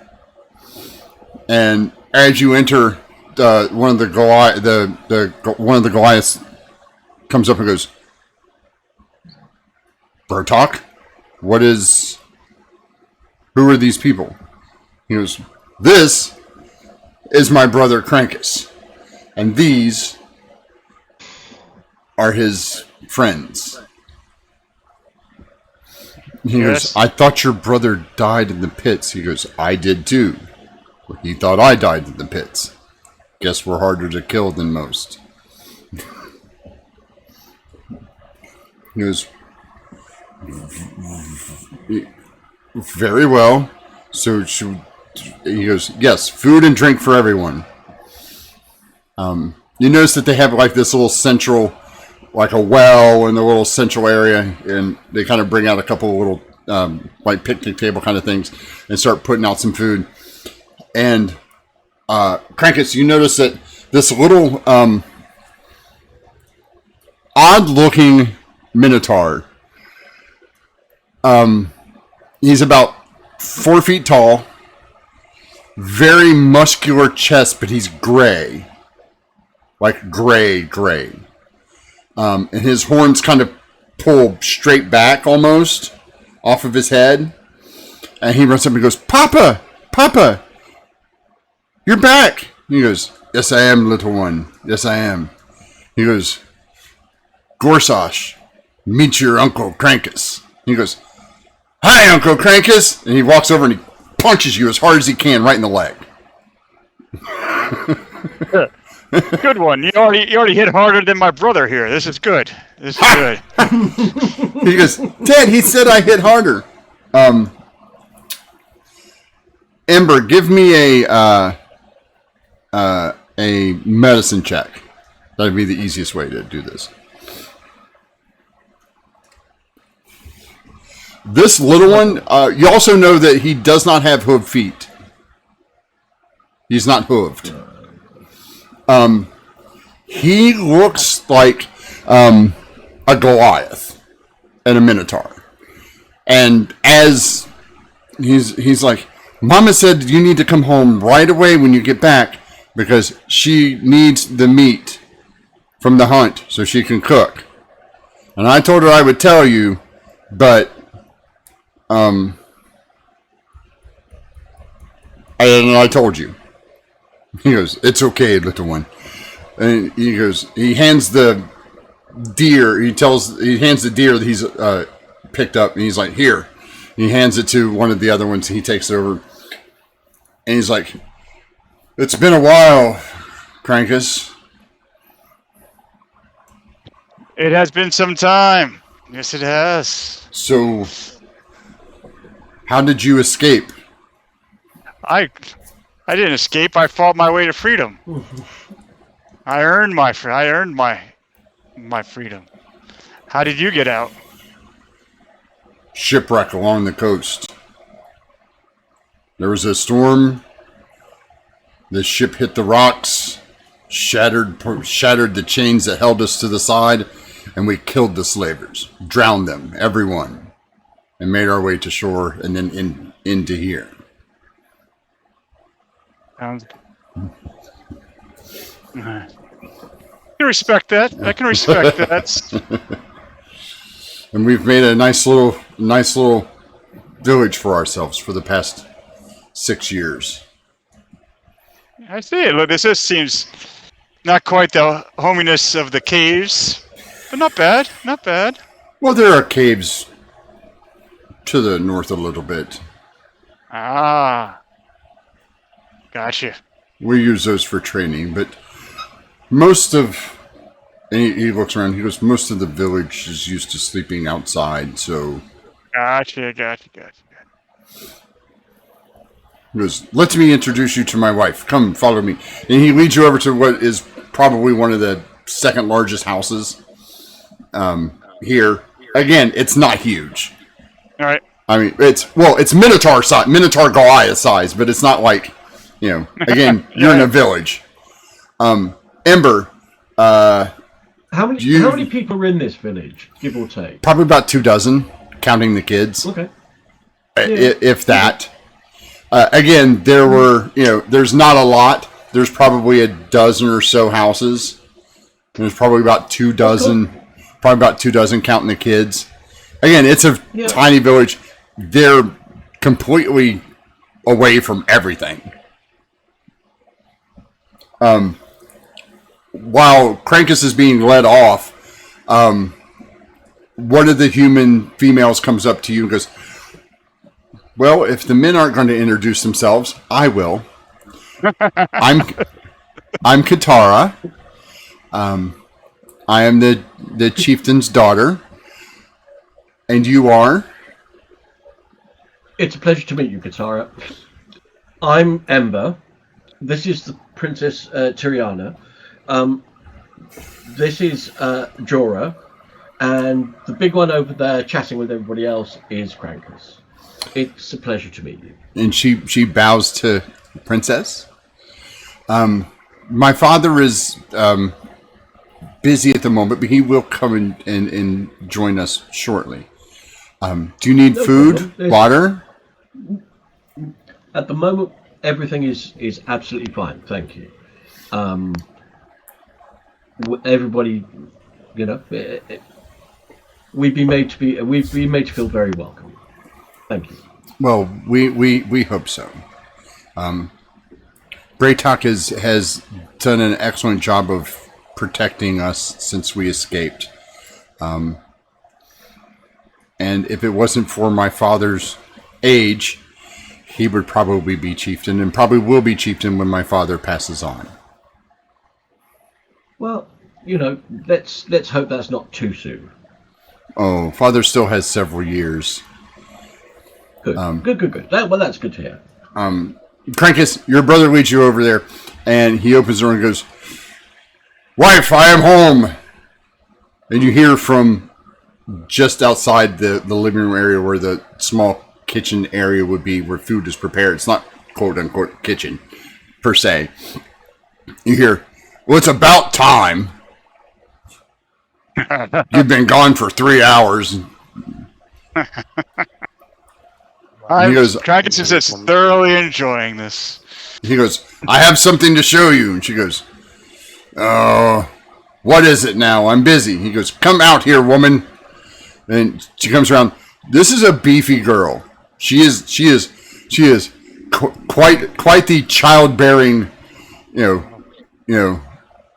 very thick, very Goliathy, right? She has a shaved head with a ponytail in the back. And she goes, what in the hell did you bring home? We can't keep any pets. Oh, good joke there. Good joke. He goes, no, this is my brother, Krankus. She goes, the small one? He goes, yes, the small one. She goes, oh, what happened to him? She walks up to you and kind of gives you the eye. She's probably about 1.5 feet shorter than you are, Krankus. But she's still, she looks like a Russian bodybuilder, right? Oh, I'm gonna be. I'll put my hand on both of them, and I talk to my brother. Go, I like her. You obviously married up. Married up. And she goes, well, at least he's the smart one. That's not saying much. But I. She goes, well, what happened to you? Why do you look like this. And I am not now a champion of some of the animal gods, and they've bestowed upon me some of their blessings, and therefore I've incorporated some other animal features, and I kind of spread out the wings a little bit. cheers. You know. The animal lords have blessed you. That is a Yeah. good omen. Yes, it is. Yes. Um, Thick. You got a thick hide there. She kind of like flicks your some of your scales on your chest a little bit. She's like, you got a good hide there. Yes. Don't make my brother jealous. I would hate to have to beat him up in front of you. She goes, he doesn't have anything to be jealous about. He knows where my heart lies. She goes, anyway, are you staying for supper? He did promise food, but unfortunately this is not going to be much of a social call. We got to find a lady with a book. Well, there's not many books here in the village. Well, no, I know it's not in the village, but that's why we just happened upon you, and so. Well, you men get to talking, and I'm going to finish preparing the food. So That get out of sounds my like a house. She kind of like, does that thing where she kind of shoos you both away. He goes, come on, let's go. Introduce me to your compatriots. Sure, why not? Let's go. And I push him out the door like I would have pushed Jorah. The rest of you have been seated at this nice, fairly rustic picnic table, and there's some breads and some, an assortment of, fruits and vegetables and no meat as of yet. And the princess kind of looks around and she goes, I do appreciate their hospitality, and I don't want to be rude, but we are kind of in a hurry. I'm with you with that. We need to go and finish that. I need to turn look.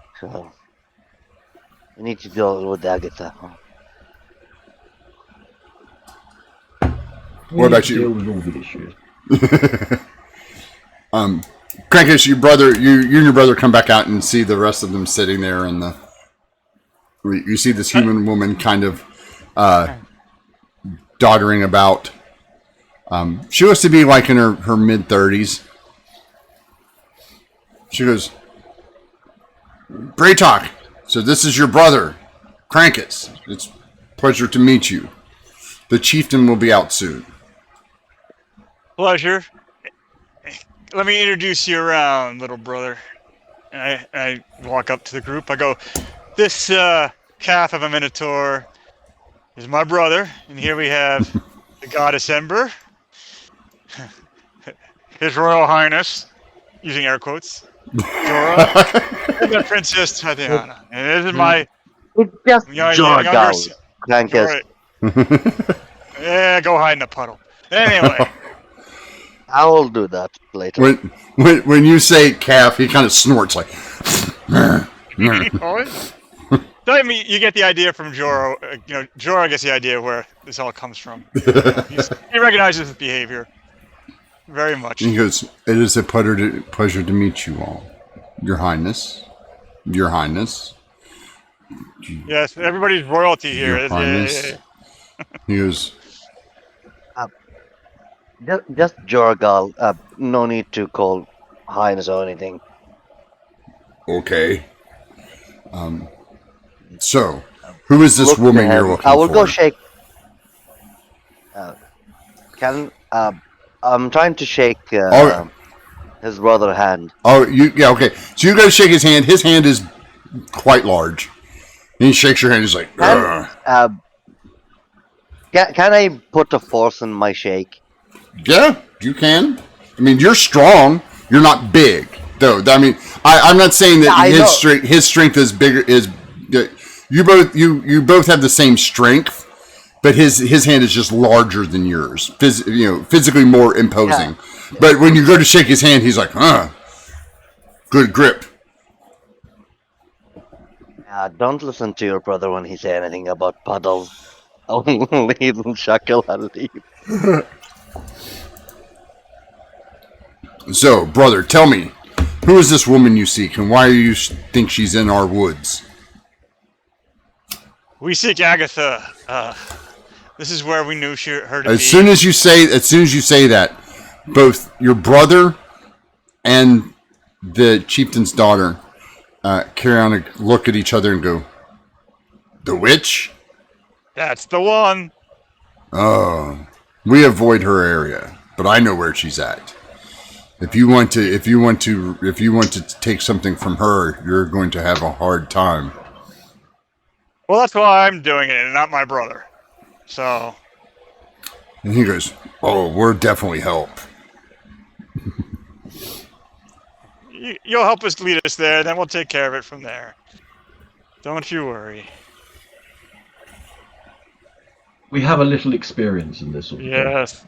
You don't gain wings just because you look nice. Well, Speak for yourself, dear boy. I was only speaking for myself. no, And we are. I can get wings and I look good. as you guys are talking about this, this elderly man comes out, dressed fairly modestly in like buckskins and stuff. He does have like a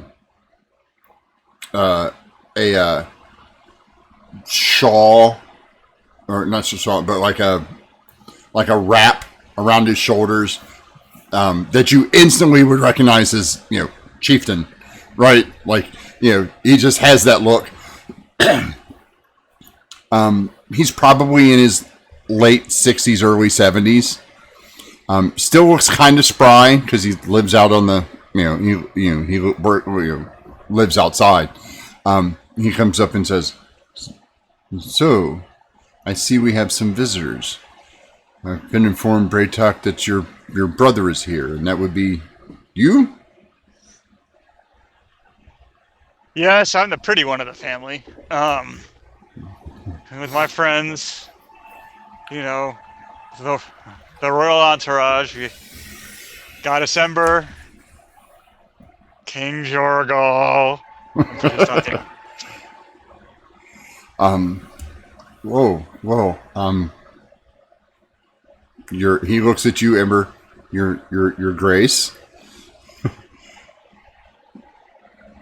A pleasure to meet you, sir.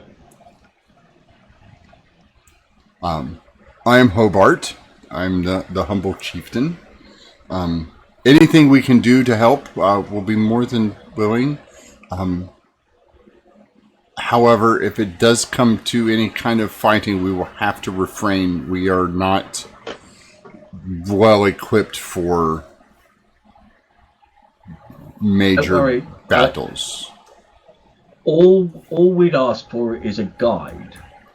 If we can be shown exactly where to go, we won't ask for any more of your help than that. Oh, well, then Braytok can show you exactly where you need to go. But first, eat. We want to make sure nobody in the tribe here gets into any trouble. This is all on us. Oh. Well, from what I understand, you're going to have words with the witch in the forest. So please be careful. She is quite powerful. The forest around her seems to do her bidding. Some of the creatures she keeps around her are quite unusual. So please. I appreciate your words of warning, and we shall be cautious. If there's anything else we can do, please let us know. Eat, enjoy your respite, and Braytok, whenever they deem it's necessary to move on, you will take them. Just one quick question. How far away from here are we talking about in terms of distance, give or take? About an hour's travel. Perfect. Okay, super. Thank you. It's still like just about noon now. So I was going to suggest we take a short rest, have some lunch, get ourselves ready, and then after lunch, trot off and go in and have a look. that's perfect. Is everybody good with that? I'm okay with that. Yeah. You spend the hour enjoying the company of the villagers. There is one dwarf that lives here. He is missing an arm. And he comes So up. he's not dangerous. So he's not dangerous then. Well, and he's actually more dangerous because he doesn't have an arm. No, he's essentially armless. He comes up to you, Jorah, and he's like, "Hey, come here." Mm-hmm. Go Good to work, him. Jorah. Yes.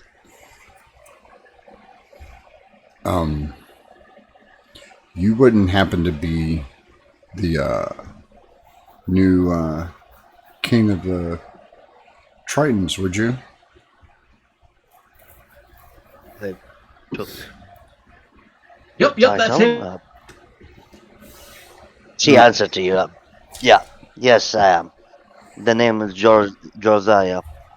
The Oh, goal. okay. Follow me. I have something for you. And he leads you over. He are you following him? Yeah. Okay, he takes you over to this. About him, but I will give a full look at him to see what he is, even with like what we have like front of me exactly. You see a dwarf. He's wearing like leathers, and he's got a hand axe on his right. He's missing his left arm from the right below the shoulder. He's got a hand axe on his right side, and he's got another hand axe on his right side on his shoulder, on his back. And other than that, I mean, the guy looks like he's been through the grinder. Like he's got scars all over his face. His fingers are, he's got scars all up and down his arms. Veteran dwarf, then. Yeah. Veteran, yeah. And he's like, I come here. And he leads you to this one of two houses that are made out of stone. The chieftain's house and his house is directly across from it in the semicircle. Little small thing. He goes, come inside. He takes you in and he's like, I know this sounds really weird, but I knew who you were because my great grandfather had a pact with your. Well, he goes. My great grandfather had a pact with your father, and I have to give you something. Immediately click in my brain like I was there. I saw the gate of your great. If it is your great grandfather, I saw the gate that Oh, was yes, made. the gate. Yes, that was his. He goes, I have something that belongs to you. And he goes over and he moves this stone chair out of the way, pulls up a cloth, pulls up a board out of the floor, and then pulls out this small mithril box. He goes, this is for you. He goes, I have two pieces of advice. One of them is a boon. This is for the king and the king only, and is to only be used in defense of your realm. And he reaches underneath he reaches underneath his shirt and he pulls out a small key and he hands it to you. He goes, "Only open it when you need it."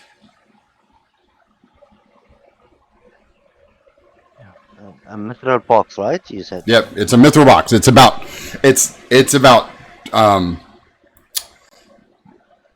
the size of a cigar box. Wow, not big then. No, it's not very big at all. He goes, "It was a gift from your father to my. It was a gift from your father to my grandfather. It is to be returned to you." Gift for your grandfather. It was to yes, but it is to be returned upon the return of the rightful king. That's what I was told. That's what my grandfather told my father, and what my father told me. Because we have had this for 800 years in our family. He goes, "It is the only thing that I've managed to keep hidden this whole time." He goes, "It is very dangerous. If it gets into the wrong hand, if it gets into the hands of your enemies, it could be devastating. I have no idea what it is. We've never opened the box." And from your ordering, never, when he said open it or use it until to protect the realm. Yes. My realm? You mean my kingdom or this realm? Because we need to protect this realm. He looks at you and goes, "That is your decision. I can only tell you what I was told." There's no one. Be sure, DM. Go ahead. Sorry. Go ahead. Yeah, the question: did he say, "Don't use it. This is a mechanical defense. Never use it only to protect you"? He said your realm. Like my mind is like the kingdom. That is up to you. Titan. That is what he said. He said, only open it to defend your realm.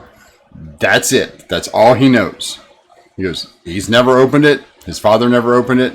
His grandfather knows what it was, and didn't tell anybody. It was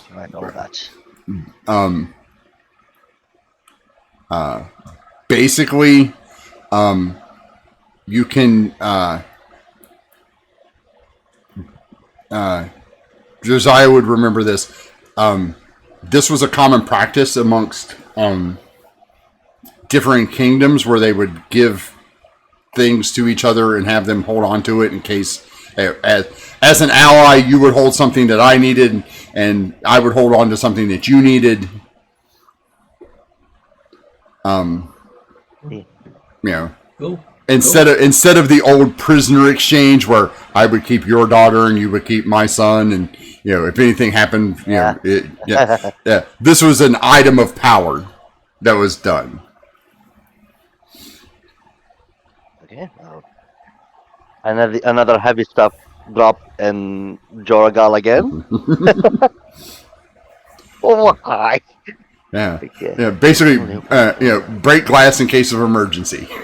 You determine what the emergency is. And here's the problem. I don't know what to do. What it's like. What is it gonna do when I? Here's the question. You don't know. That's kind of the thing. Like he's just telling you. He's literally just telling you what he knows. The poor guy doesn't know. Like his grandfather knew, and his grandfather gave certain information to his dad, and his dad passed it along to him, and he's like, "I've held on to this for 230 years. I have no idea what it does. I cannot help you any further." He goes, "I'm assuming if you open it, you'll have to use it, or you open it and then hang on to it, and you can use it when you need to. I don't know." It may be when you open it, it will summon something to help you. So that's why you can only open it the once.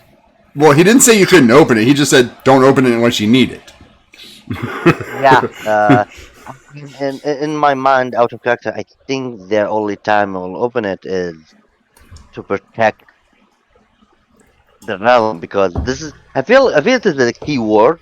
I need to keep it in my brain because it is important in the future. So we don't know what's gonna happen. Yeah. Well, I can say that if you guys lose the big fight, that you won't have a kingdom. So, I mean, that's yeah. If the world is destroyed, you don't have a kingdom to go to. So, Technically, that would be defense of the realm. I mean, you I can. need to protect. Sometimes I need to protect the realm to use this thing, but yeah, it is a metal box, a small size with a key. With He a give key. it to me. Okay. Yes, the key is also made out of mithril. And it presumably unlocks the box. He assumes it does. Again, the guy can only give you the information he was told. No, Yeah, 100% by his fair great father. He goes, and the only reason he goes, and don't tell anyone, but the only reason I was on that ship, I goes, I was just strictly a passenger. I wasn't exactly a slave, but I wasn't a slaver either. I was just booking passage. So, Respectful your personal information. If you're happy the place where you live now, I'm glad for you. But in the well, future, yes, if you want a they've been, place, they've been, they've been very nice to me. But you said if I want a place, I can come to you. You do know dwarves don't do well underwater. make sure there are places for dwarf can live underwater. I Well, found out. that would definitely be something new. I will like Joragal in literal sense. Looking at him, I will make things new and better than before. I Well, will be. Yeah. if anyone can, it would be you. But you should return before questions are asked. Oh, believe me, the question will be asked, especially from the goddess, Her Highness, and it will be quite hard to. avoid. Yeah, I will. But I'm so grateful for. By the way, you did not tell me your name. That is right.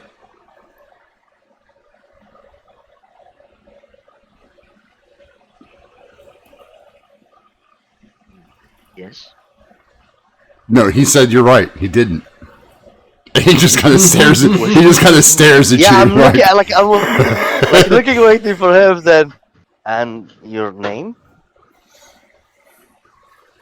Fluffy. well, Gotta here, find some. here they call me Broradin. So you can just use that. Rodidin. This is Yeah. how to pronounce his name? Brunidin. Yes. Borodin. Brunidin. Or Brunidin. B-O. Then. Okay.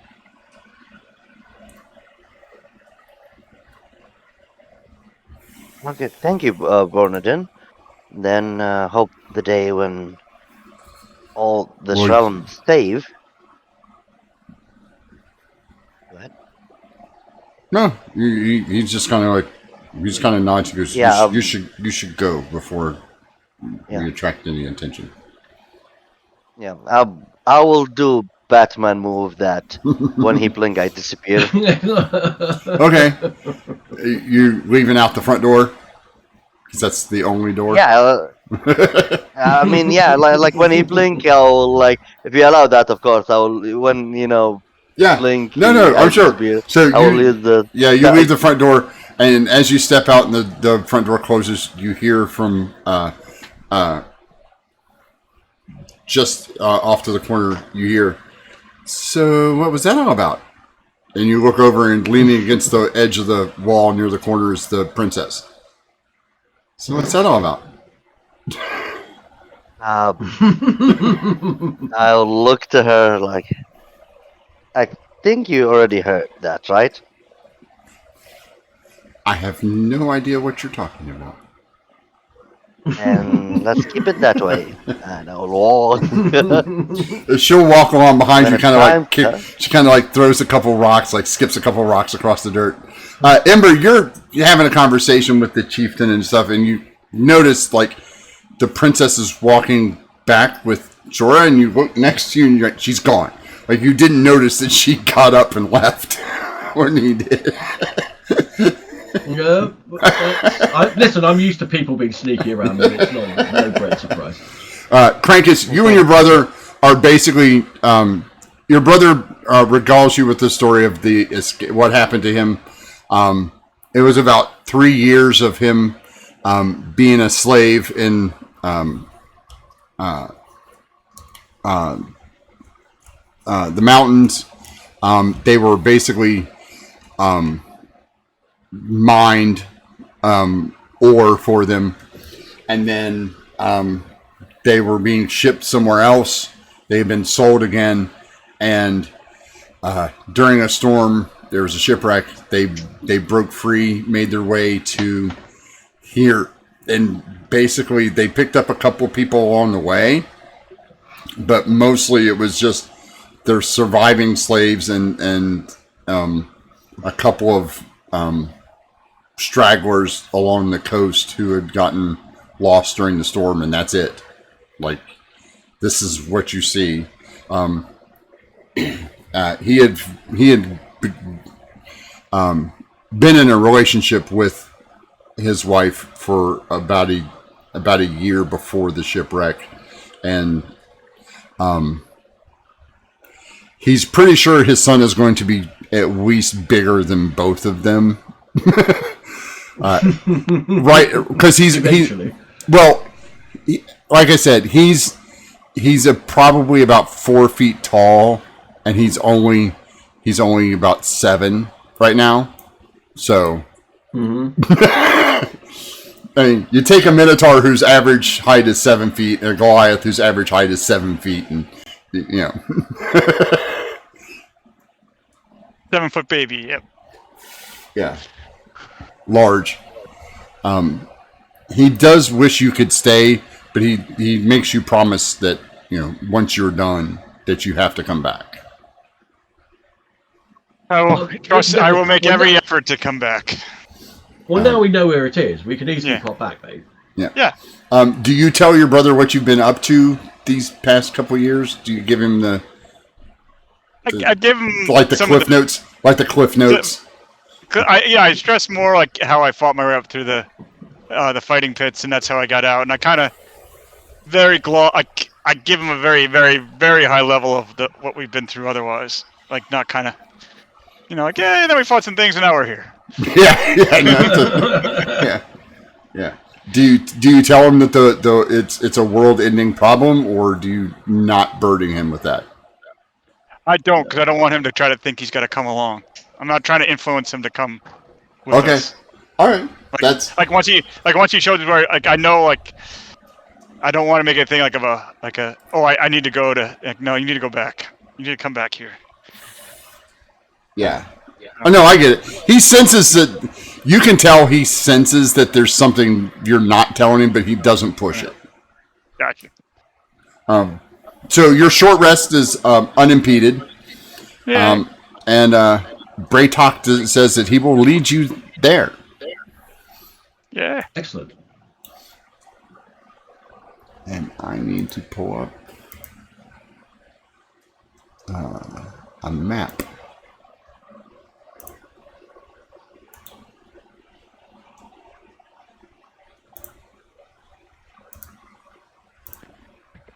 Make sure it does what I want it to do.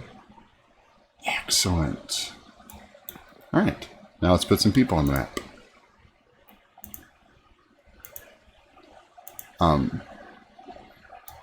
Your brother leads you as close as he can. You guys are about a mile or so away when basically you tell him that's far enough. Right? No. We'll take it from here. You go back. You prepare a feast worthy of us, my brother. We shall return. He definitely. I mean, he's not happy, but Yeah. You guys make your way towards it, and you see this high stone walls with a wooden palisade with a wooden gate in the front. I didn't see anything. Are you showing that? Yeah, I didn't see any. You're showing Hold on. something. Hold on. Sorry, I did not activate. I thought I did. Let me bring you to the map. That would be helpful. Always a bonus. Yeah. Putting you on the right map is helpful. Yes, it is. Yep. Especially when you're describing something and then you go, see? And we go, No, we don't see. We actively have the opposite of that. Jory, you'd probably be back at full hit points, so I don't know why you're at minus 10 on your total. Why a full hit point? You can take a short rest if you wanted to recover. We've had a long rest. Yeah, but I took 10 damage crushing from the tree that tried to eat me. I'm gonna drink a potion. Yeah, I'm gonna drink a potion. Okay. Should be full. Best be back up at top. Tip top. Yeah, I have a lot of potions, so I'm not worried.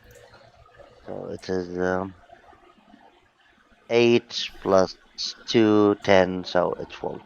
Yep, so put yourself back at full. There you go. Awesome.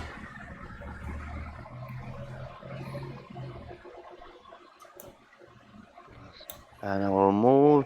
I have, by the way, now 16 healing potion. I need just to give you the number that I have to make sure. I read all that. I have. That's fine. That's fine. Oh. Yeah. So high walls. 21. You get the sense. I was just thinking what we need is one of those hats where you see it people wear at American football games that have like cans on either side. Yeah. Just have healing potions in a hat like a Jorah. Yeah. I'm just saying. The gate is up. What would you like to do? You do get a sense of. Oh, I forgot somebody. Yeah, Tiriana. And may I suggest we have a quick look around first before we go knocking on the front door or knocking open the front door? Well, that's my intent, to check for plays, check for traps, check if like. You're gonna walk around all the way around the outside? Yeah, I'm gonna have a quick wander around the outside. Okay. We're in no rush. Well, you kind of are. Oh. Yeah, we are in a rush. Yeah, but we can take. We are in a rush, but we can take an extra 5 minutes just to wander around. Okay. Which direction are you going? Clockwise. Okay. Who's going that way? Everybody? Just the whole group? I will stealth and I will go the opposite way. Okay. Do I roll for stealth? Yeah.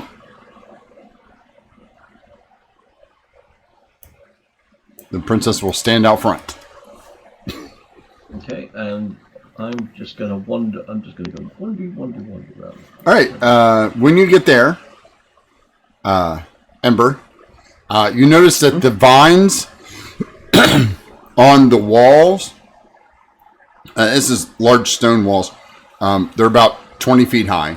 You notice that the vines on the walls are moving. Are they moving towards me? No, you're about 10 feet away. So yeah, they're kind of starting to turn. You can give me a nature check.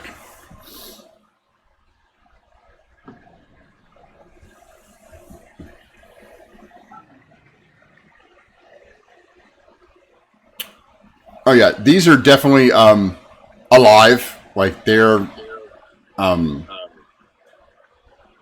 which case, I'm going to like keep 15 feet away or so from the edge of the...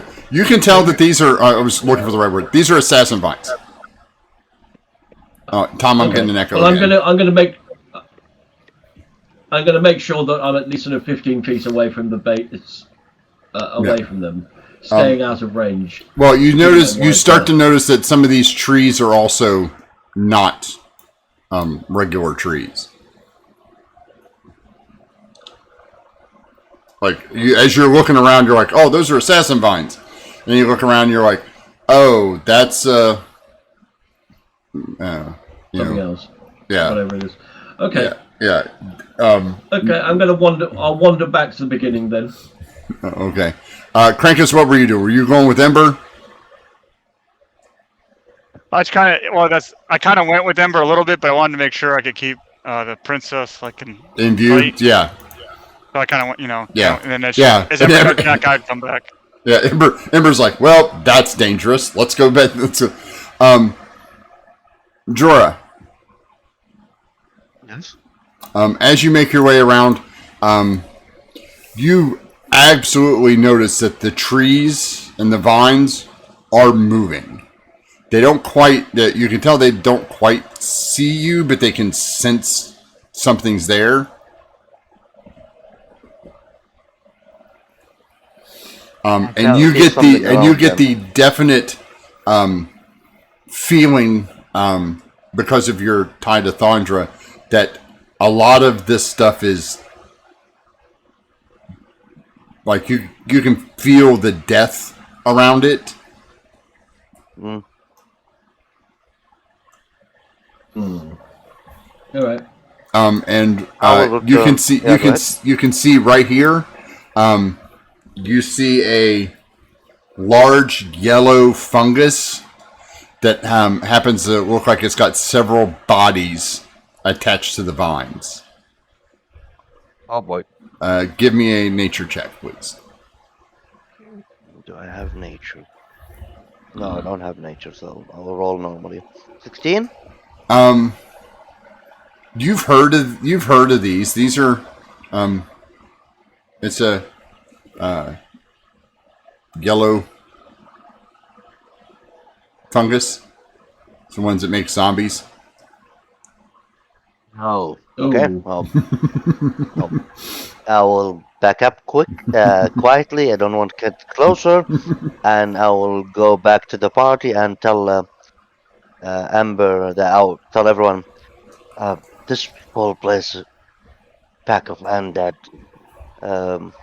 Aura and Amber. Do you know the yellow fungus that create undead? Like I think I lost a few corpses on it. Should I make a nature check? No, you know this one. With your nature check before, Okay. you identified a lot of... Yeah, you definitely know. The yellow musk... I think it's called a musk creeper. Yeah. Okay. Well, I'll tell Jorah whatever it is. Yeah. You're gonna face a lot of undead here. Maybe.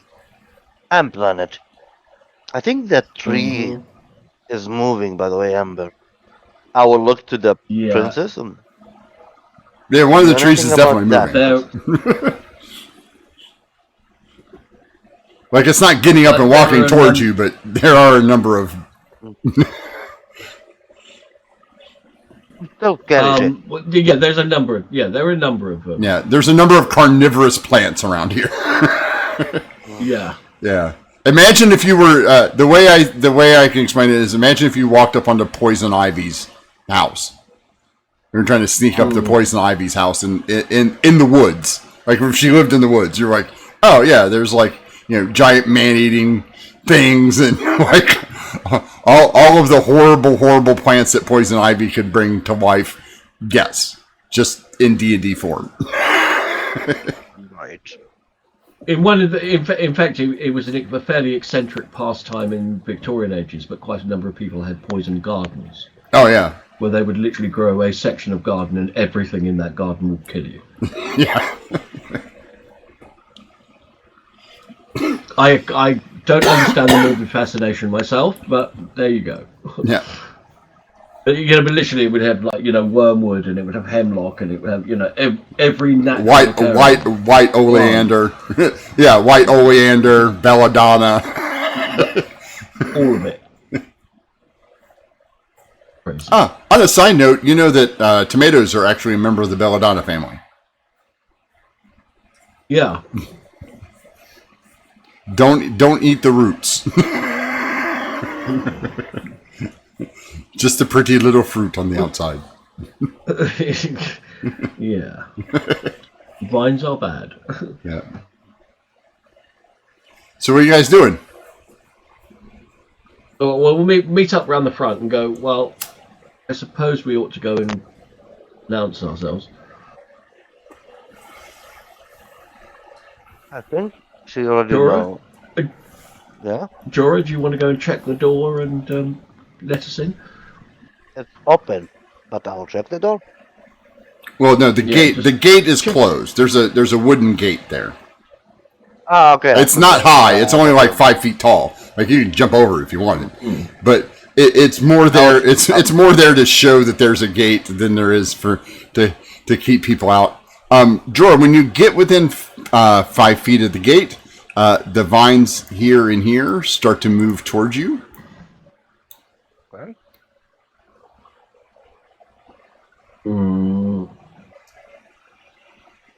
I will retract, and oh, too late.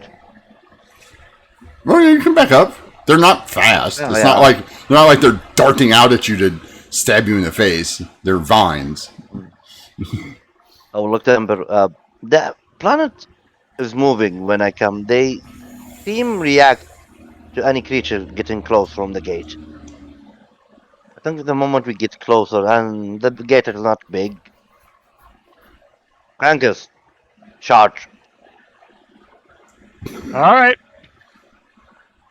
I guess you're going to charge through the gate.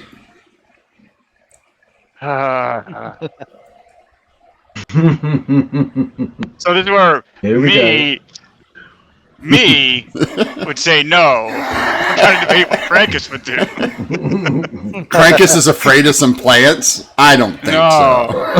No. I'm trying to think if Crankus has had enough like with traps and everything else to be like, wait a minute. But yeah, Crankus will charge it, I guess. All right. Can't go charge stairs.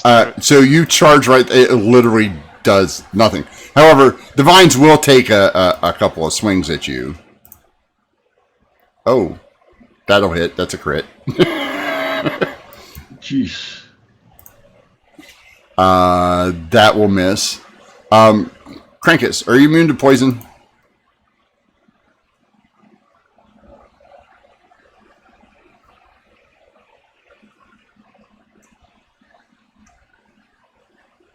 No, I'm only resistant to cold, fire, and lightning.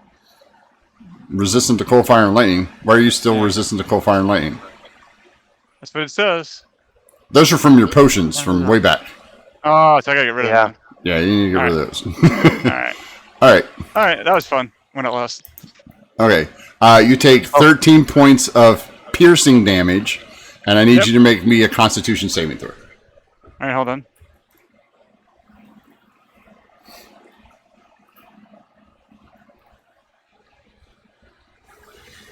Alright, you were not poisoned. The gate basically just disintegrates under your charge. It was a small wooden gate. Okay. So much for checking for traps. Well, I No could burn traps. I could burn the vine before, but I thought it was a joke for him to charge. I did not believe he will charge for real. Right. So I'm gonna. You're the tactician. I'm gonna walk inside. Alright. Disadvantage if they try and take a strike, by the way. Alright. Miss. And miss. I look at them as I pass, daring them to strike me. The princess. burn the The vine? princess moves in as well. Are you staying within 10 feet of the 5 feet of the wall, there, Ember? No, if I'm that's gonna where you- move if a little the- further into, Yeah. Okay. a little further into the room. All right. Yeah. Ooh, crit on the princess.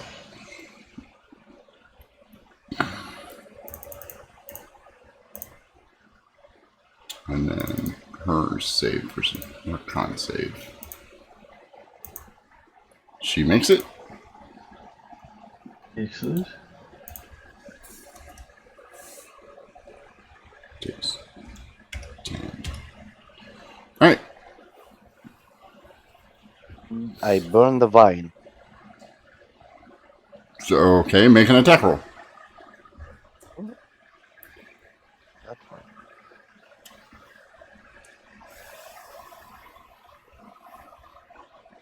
Crit. Mid attack. You crit it.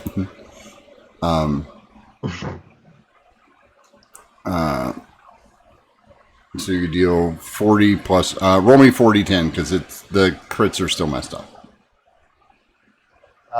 4d10. Okay. 4d10. 4d10. Or here, we'll just use the 26 from the bottom since you rolled twice by accident. So Yeah. Woof. That vine goes up in smoke. If the both vine goes by smoke or only one? Just one. You only attacked one. Okay, I'll attack the second one. That hits for 18 points of damage. It is not happy, but it's not gone.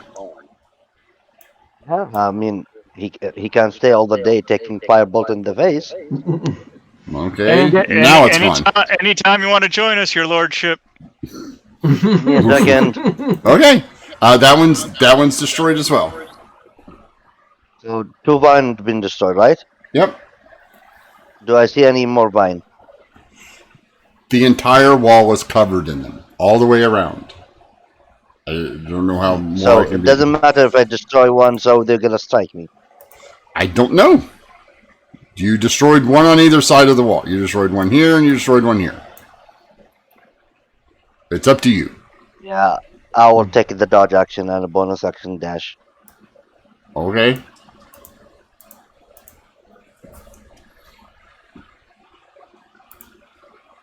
What happened to my token? I moved it.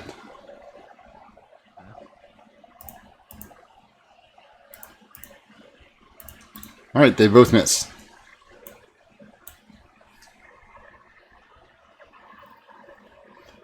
All right, inside you see a large bed, a chair, a nice couch, lots of fungus growing and stuff on the outside, on the inside, a large table that has various pots and plants and things of that nature. And you also see what appears to be a set of an opening with a ladder that goes down. Of course.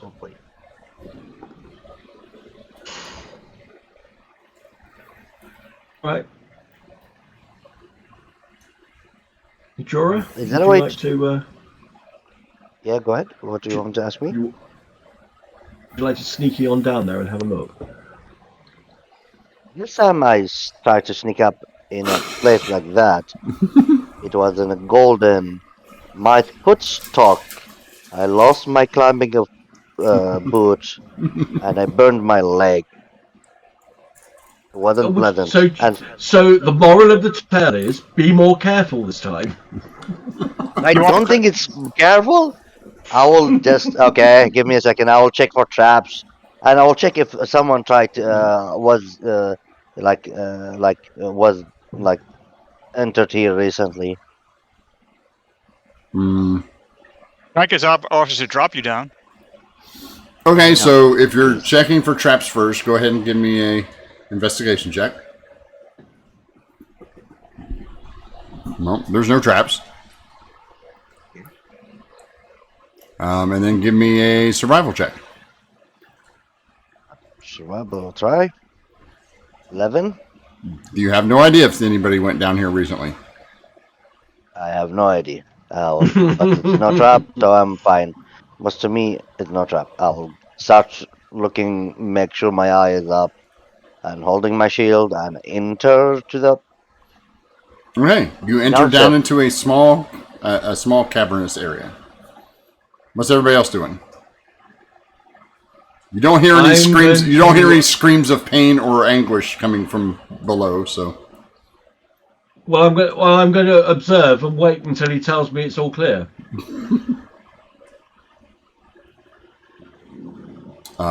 there's a small cave in front of you. What are you doing, Jorah? I think Krankus will look around, but try to stay away from any of the plants. Stay about 10 feet away. Kind of looking at stuff. Yeah, there's a lot of really interesting crap around here. Most of it makes no sense to you. It's all like biology and chemistry stuff. Gotcha.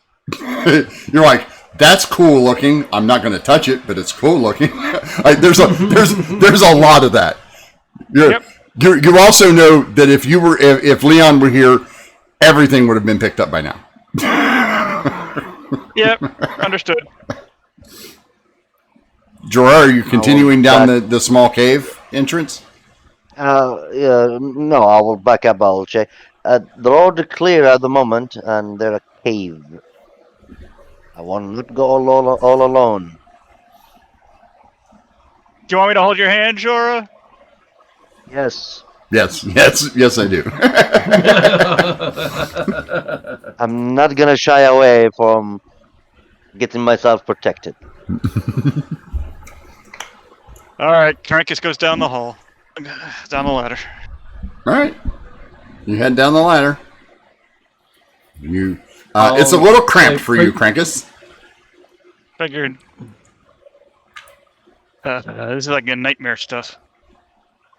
Going down a cave, it's tight and wedged.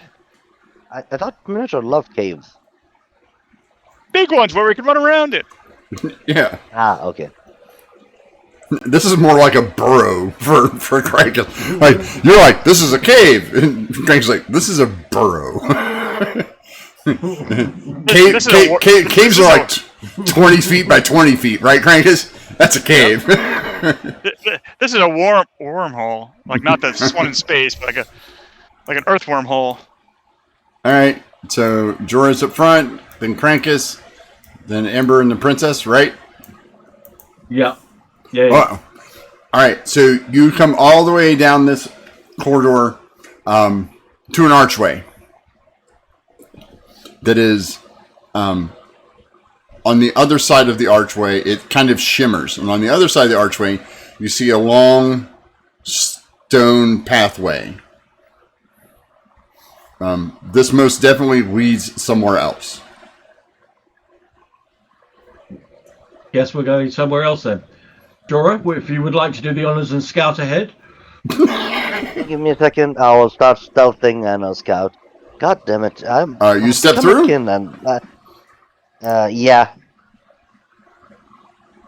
I'm saying, I'm commenting like I become a king and she's still ordering me around. Check out the archway before you go through it. Can I point out that you becoming king is still not put you on the same social level as me? I'm not literally. Jorah never thought he will compare himself to the level of Ember. Just saying that, and you should know that. Like, he never compared himself. In Ember's world, there is her, and there are a few people that she would consider potentially on her level, and then there's everybody else. Right. Jorah, you step through. And you see a large... anybody else coming through? Yeah, well, I mean, I assume Krankus' follow. Yeah, you're stealth.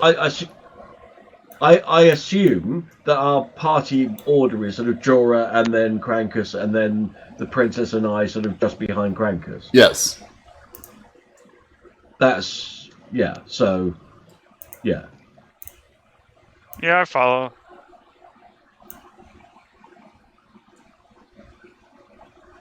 And if Krankus is going through them, then the princess and I will follow him.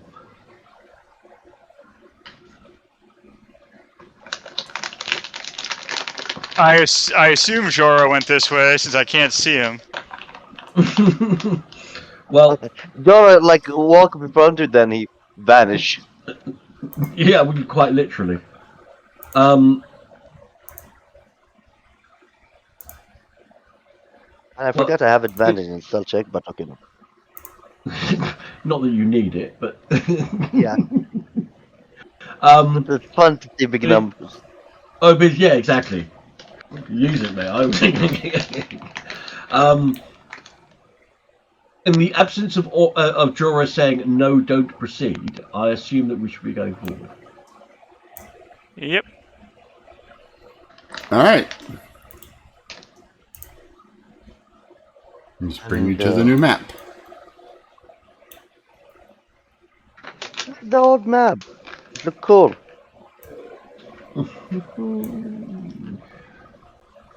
Underground ziggurat. Oh shit. He's got a ziggurat. I will use the.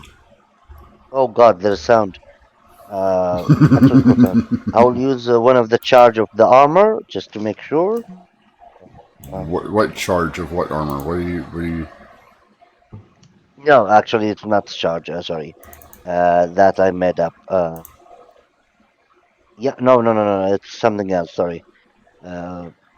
Every time he stand up, I will use his feature of chameleon to become invisible. Okay. Just when I stand up. When I don't move, but when I move, I appear again. But in stealth mode. Okay.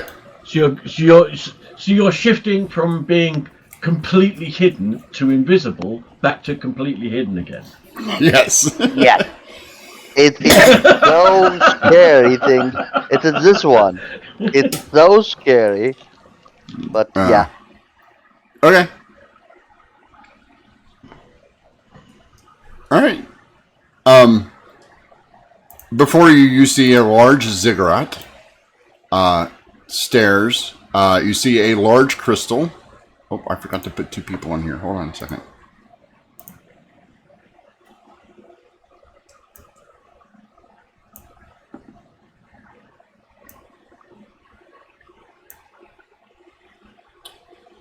Sorry, I have to zoom in here real quick. Make sure everybody's in the right spot.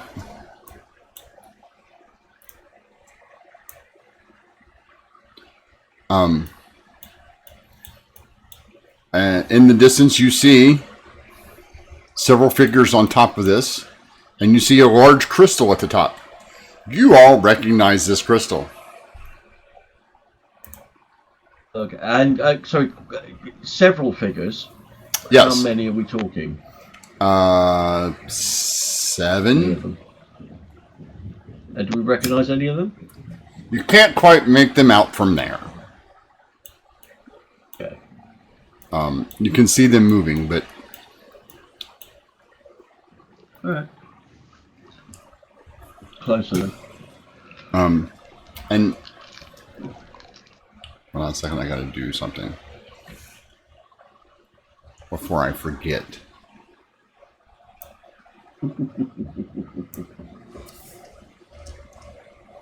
Alright. You can hear the humming of this crystal. You all recognize this crystal. You've seen this crystal before. The last time you saw it, it was deep underground somewhere. Not here. And not this big. Alright. This is Chastadukal's tear. Do you remember that? Seriously? Yes, I do. Stupid. What the stupid bitch doing fucking around with that? God, honestly. Are you guys moving forward? So you can get a better look? Yes. I'm always tempted to yell out, "Oi, you stupid bitch, what the hell are you doing?" Won't, but I'm tempted. Well, my your DM. Alright. as you all start to move forward.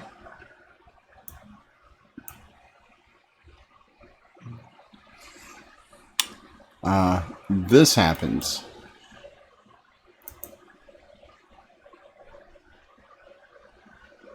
Hi. There's a rune appears underneath you, lighting up. Nothing under my foot. I dispel magic. It does not dispel. I'm getting off it then. Can I Arcana the rune see what is it? Yeah. Yeah, 29. it's a summoning rune.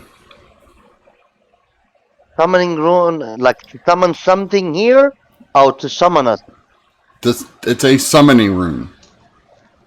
Okay, I'll turn to the party like it's summoning rune. I think it would summon something. I agree. Do I have any idea what it might summon? Mm-mm. Because usually those runes are specific to a particular type of creature. This one is not. You do kind of recognize some of the symbols from the ancient text. Off of the box, but other than that,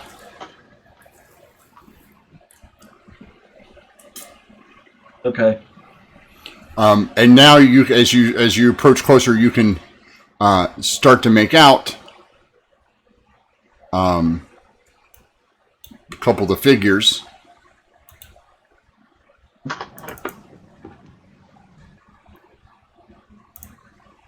I'm assuming Agatha is one of them. Well, yeah. Hold on a second. Let me. You see.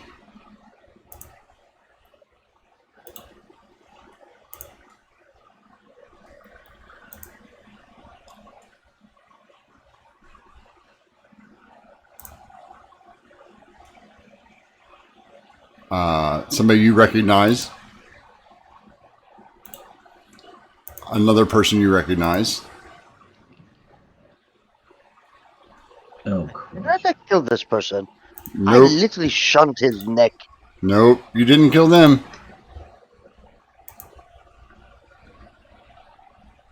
Oh, I recognise him. Mm-hmm.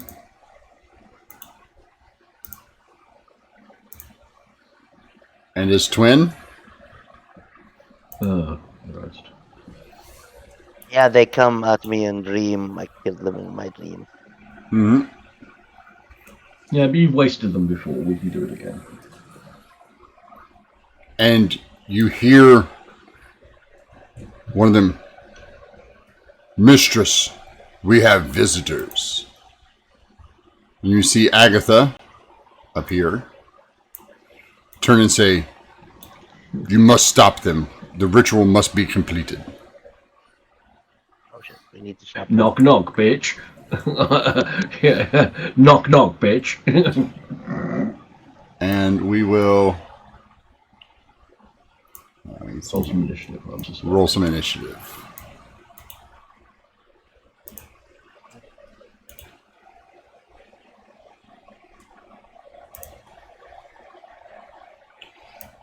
Everybody, please roll me some initiative.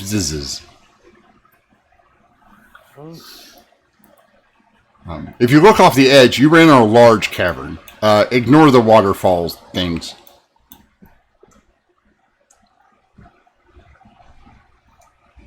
Where's my initiative?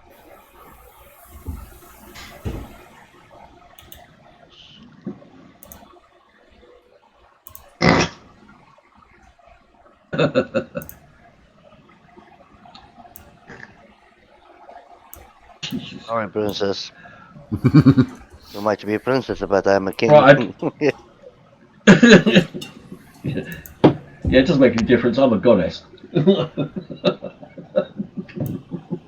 We don't talk about it. We don't go like we are just hierarchy. You are different level, so you're not in the equation. So you don't have to worry about that. All right.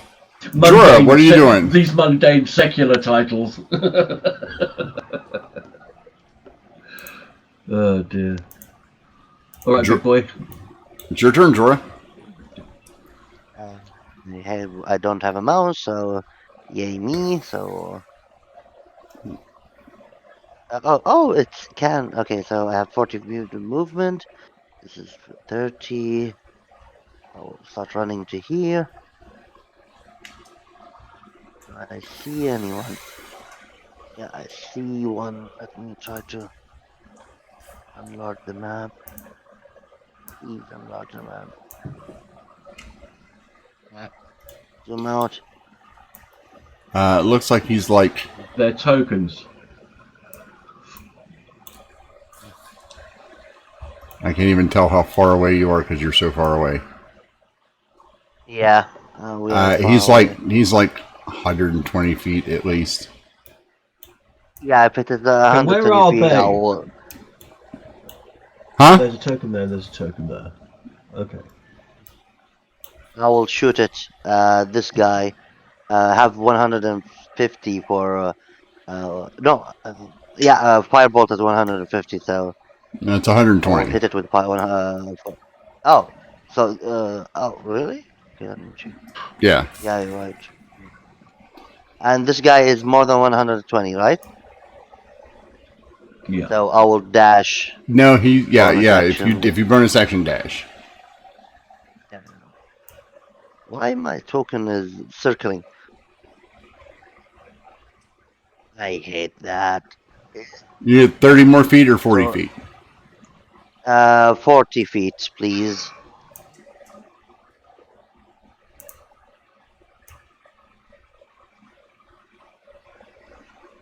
$40 feet right there. Thank you. And I will shoot it. All right. You can also make out two more figures at the top that seem to be in what appear to be force chains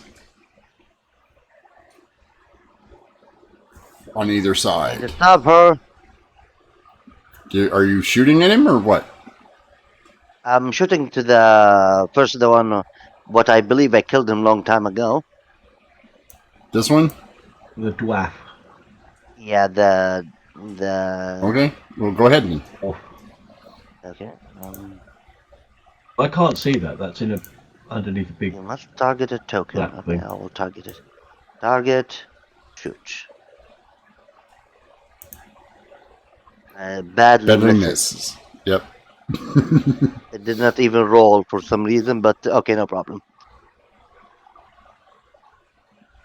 Then sadly, that's all I can do at the moment. Okay, and you see two more figures. You see on this side, you see this creature bound in chains. Oh God. And on the other Recognize side, him. you see this figure bound in chains.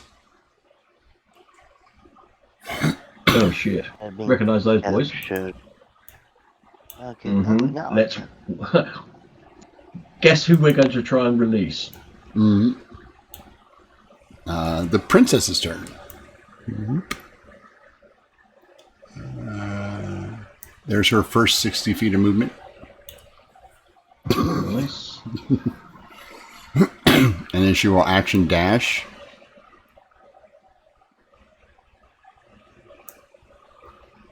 Be careful, my dear. Yeah, she doesn't care. And then she will bonus action.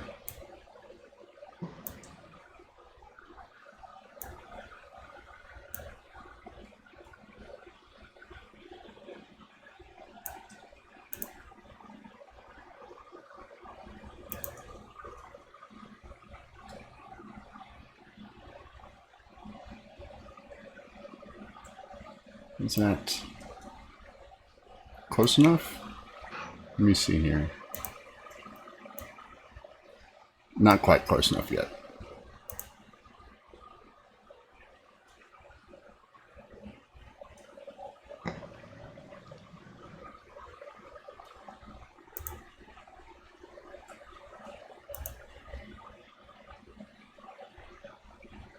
Yeah, she's gonna wait. So that'll be her turn. Agatha's turn. Agatha, continues her chanting.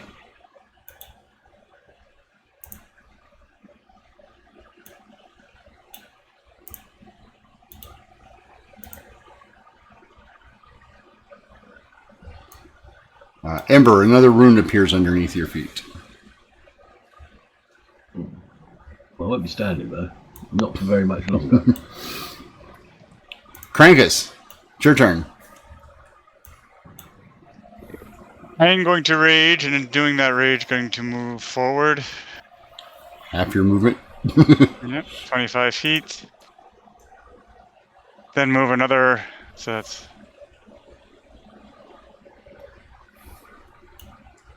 And move another 50.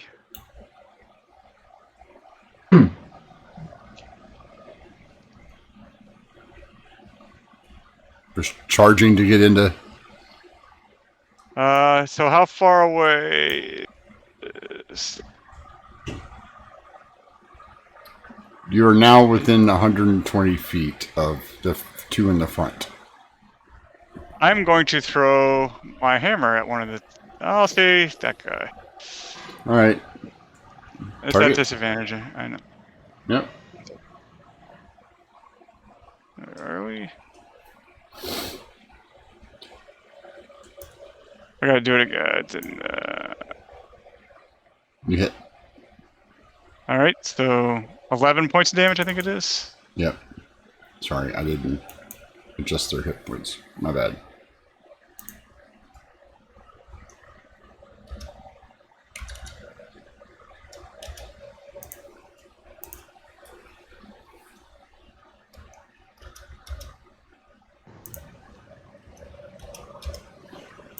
Sorry, I didn't adjust any of their hit points. All right.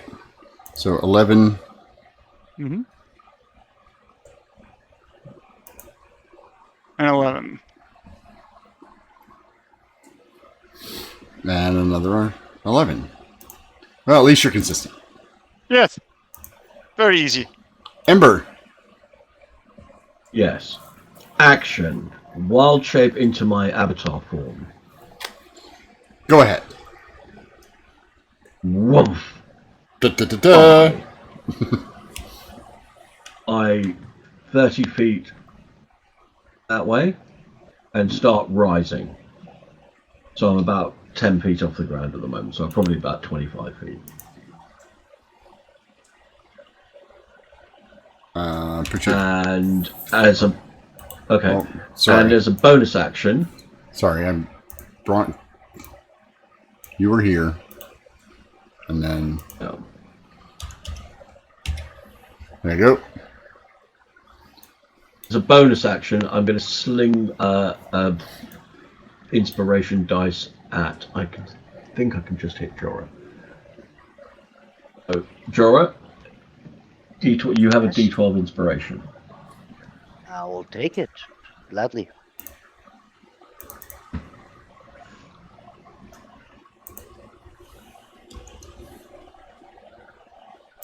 And that's my turn. And that's my go.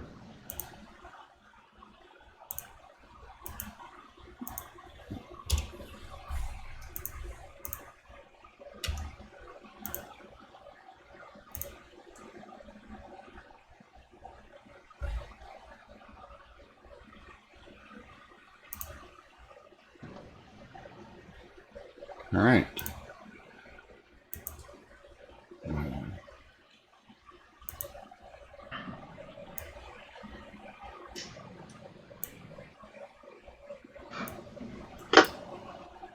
What's the range on that?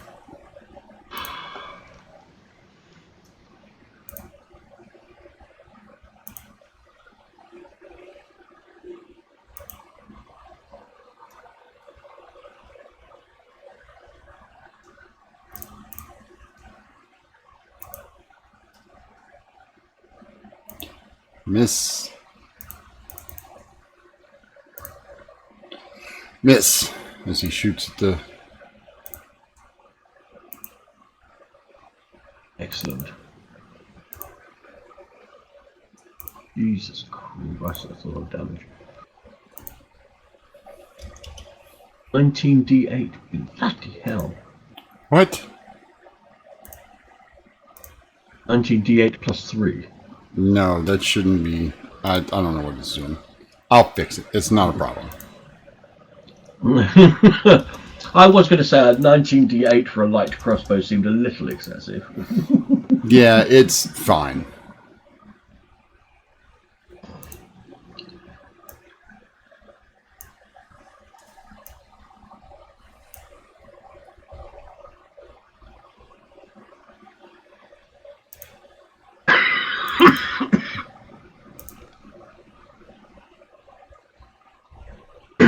Well, I shouldn't forget to put on my 123 temp hit points.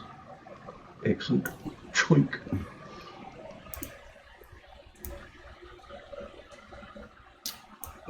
Oh, she's just out of range.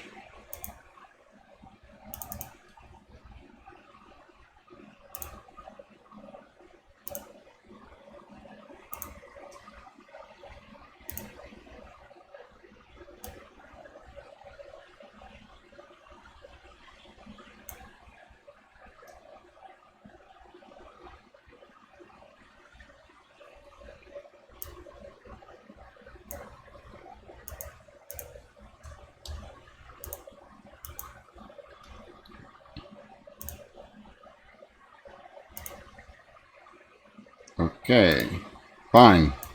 We'll do that. Move him here. And the range on this is, I'm guessing it's 60 feet. No, 120 feet. Awesome.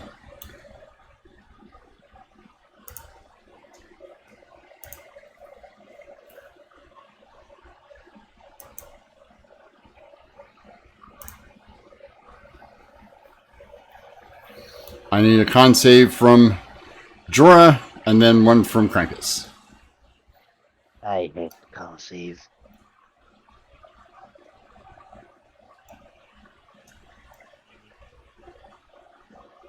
You made it?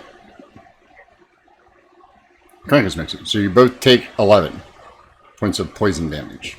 Yeah. Are you gonna take it? I'll put. We do it. You do it because I don't have the thing for it for some reason. All right, now it's Jorah's turn. I need another con save, please. Oh, it's the start of my turn. Yep. Save. Do I roll good again? Yep. I roll a good again. Taking it. We're just going to keep the damage the same. I'm not re-rolling this every time. So you take another 11. Okay. Now, it is half movement to get out, right? Yep. It's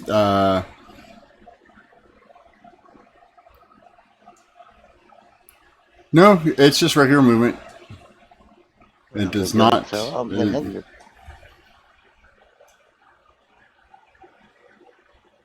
can't run all the way to him, right?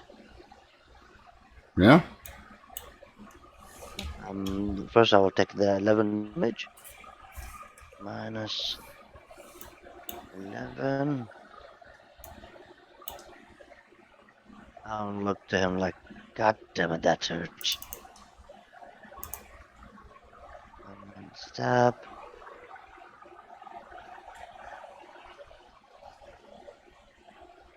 I will stab again. All right. So 11 and 11. You guys like the number 11 today? I have, for some, it is a consistent number. But yeah, that will be my turn at the moment because sadly that's all I can do because I cannot sneak attack. Right. The princess will run Not swashbuckler. to here, then run up 2 steps, and then she will do this.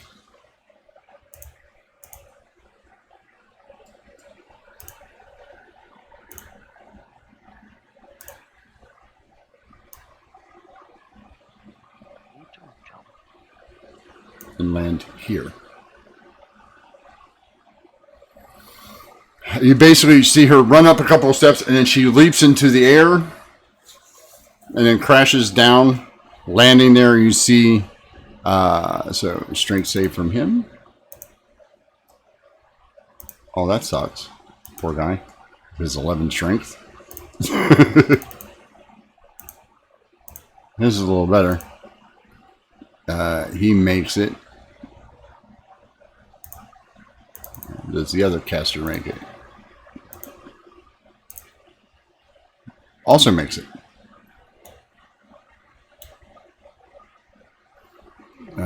So he takes the full 9 and is knocked prone.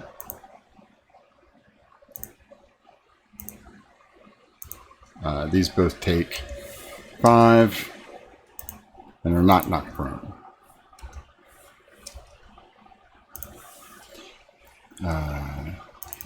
Make sure that was her bonus action.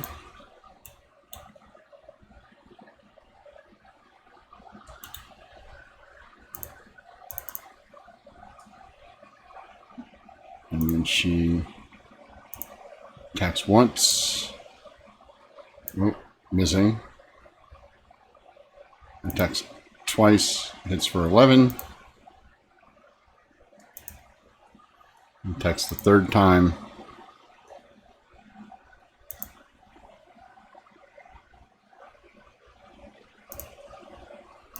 For 5, 7.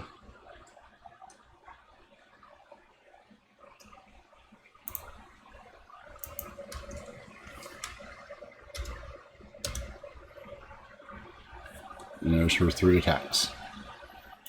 Not bad, huh? Agatha's turn. Neener, neener, neener.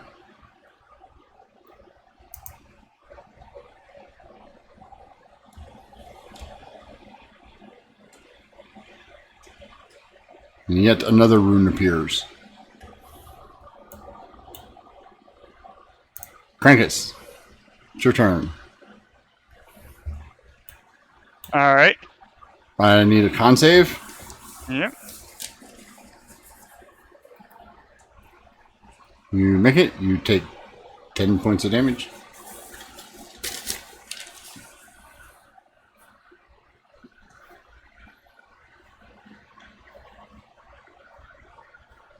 One, two.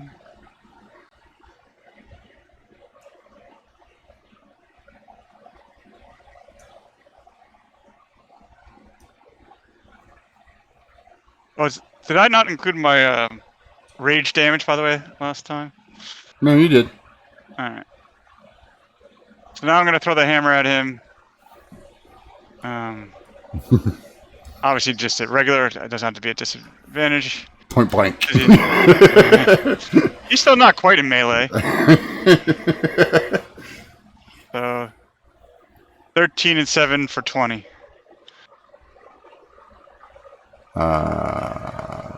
Sure. Kadoosh. Kadoosh. Ember.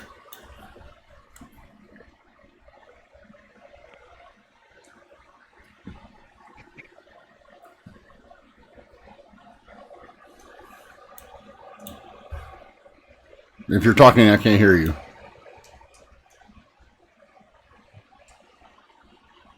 Sorry, mate. I put myself on mute. Right. I'm flying up. So I'm now 30 feet in the air, which is 10 feet above that nasty green cloud. I'm going to there. Okay.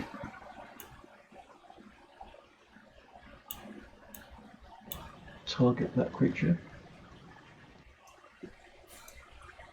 I cannot target that thing. Right. Anyway. Oh, I know what I'm going to do.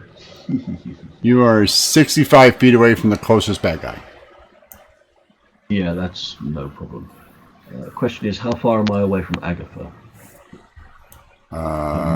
Quite a bit. Yeah, is it more than 120? Let's find out. Yes, it is.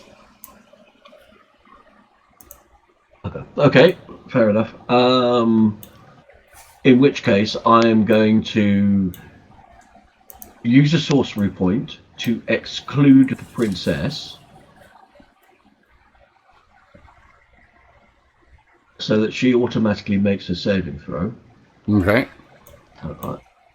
I'm going to cast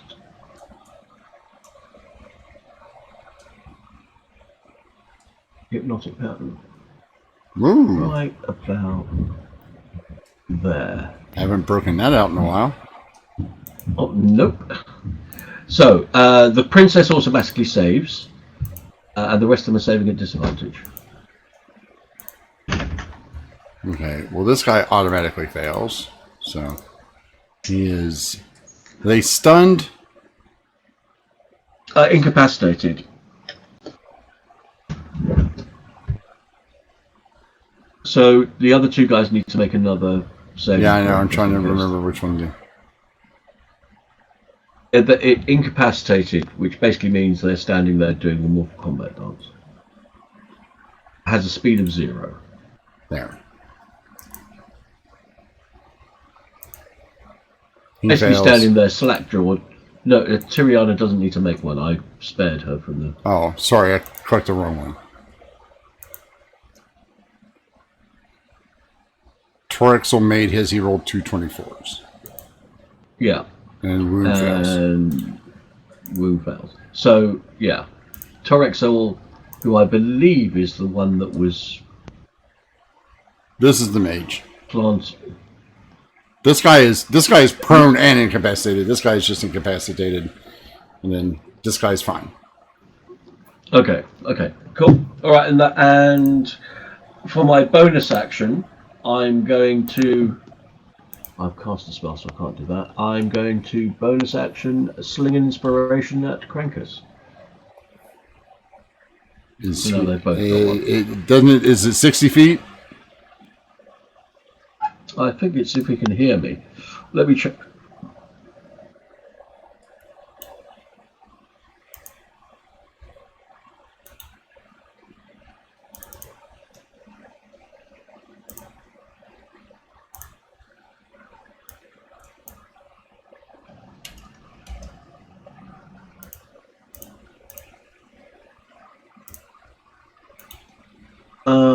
So long as they can hear me.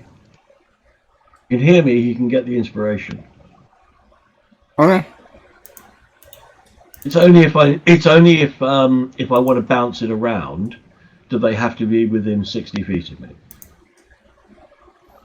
Otherwise, it's so long as they can hear me. Swish, swish. Clang, clang. Oh, that's because...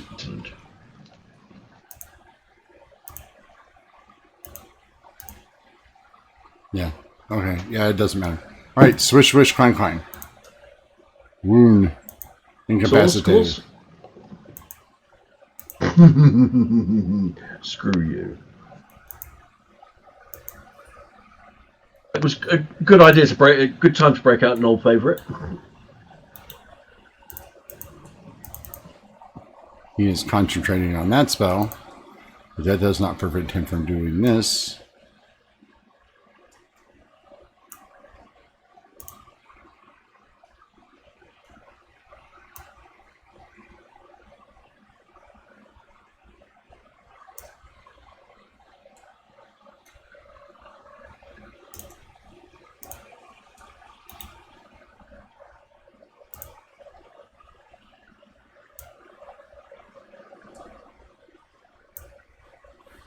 Whoop.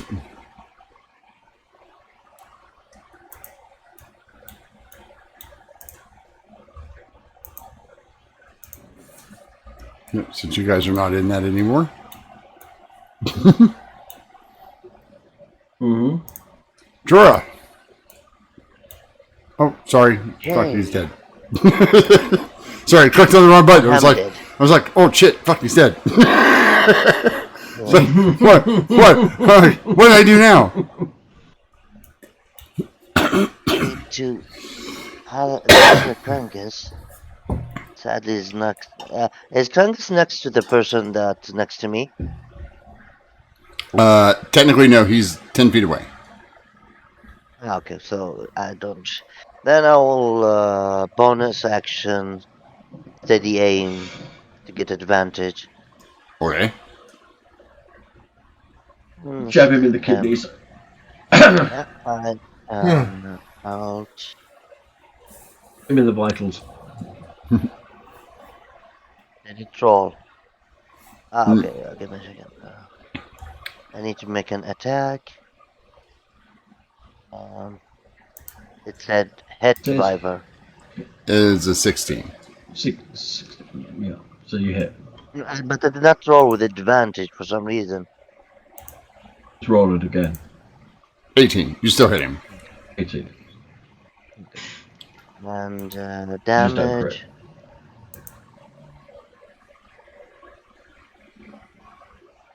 Plus, Do I press the sneak attack? Yes. because you steady aimed. Okay. That's very bad damage. 28 in total. But at least, yeah, but at least I get one charge Oh. and step again.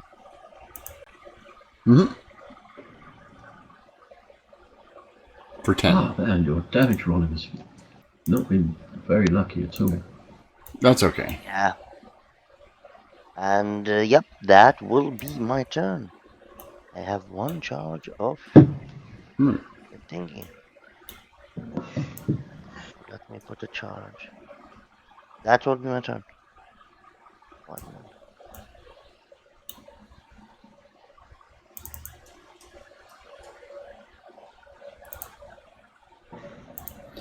She's not hanging around, is she?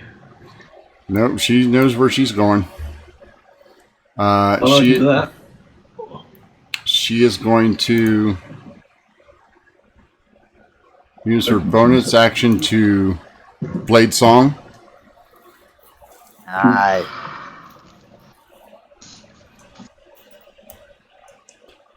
And then, Sid plus Bard. Nice combo. yes. And she is a.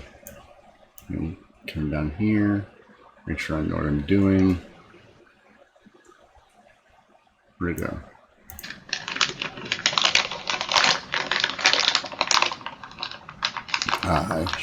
She has to do that as a bonus action next turn.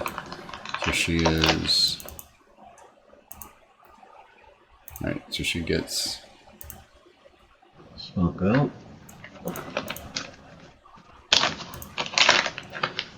It gives her a +2 to her armor class. Increase her speed. Concentration to maintain. Alright, so that was her bonus action.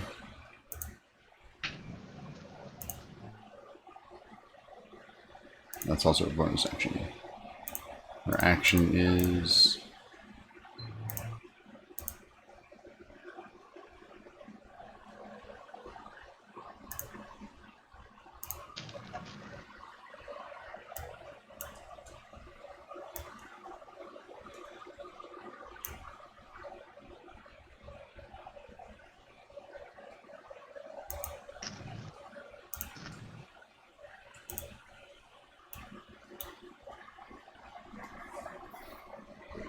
Cast haste on herself. Nice. Easy go. And then she's going to use her 2 attacks.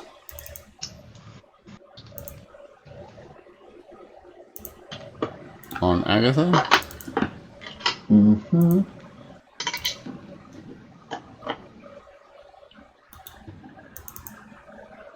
Misses. And misses. That was unlucky.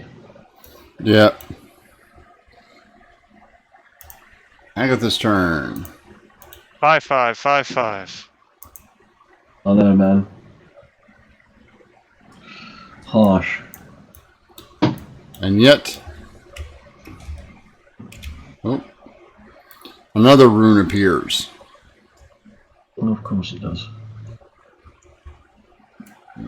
Because nobody's going after her. except the princess. Oh, we will. I will be. I was just slowing Alright. everything else down in the meantime. Krankus. All right. He's unconscious. And so is the other guy. 10, 15, 20, 25.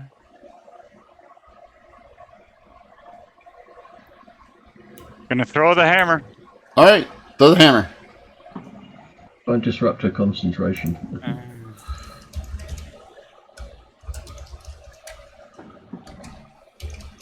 18. That hits.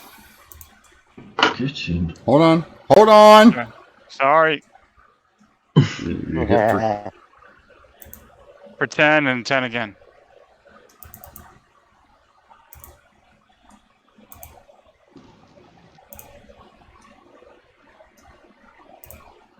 That's the first one.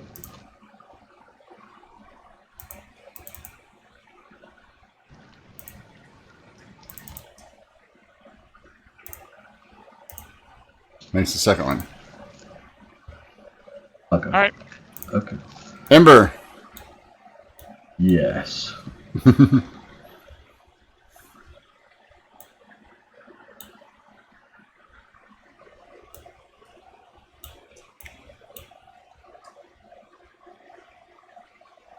Actually, let's.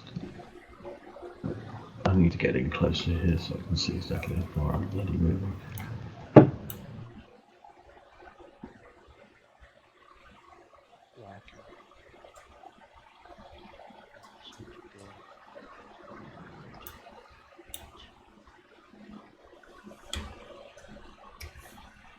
Hey, now everybody's there. I can zoom in a little bit closer. Right. Excellent.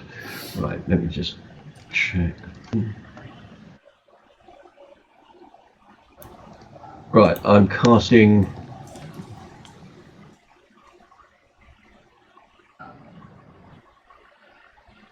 Fireball, fireball, fireball, fireball. I'm not casting Fireball. I'm casting Damn it. Chains of Ember. This spell, but it won't seem to let me cast What? it.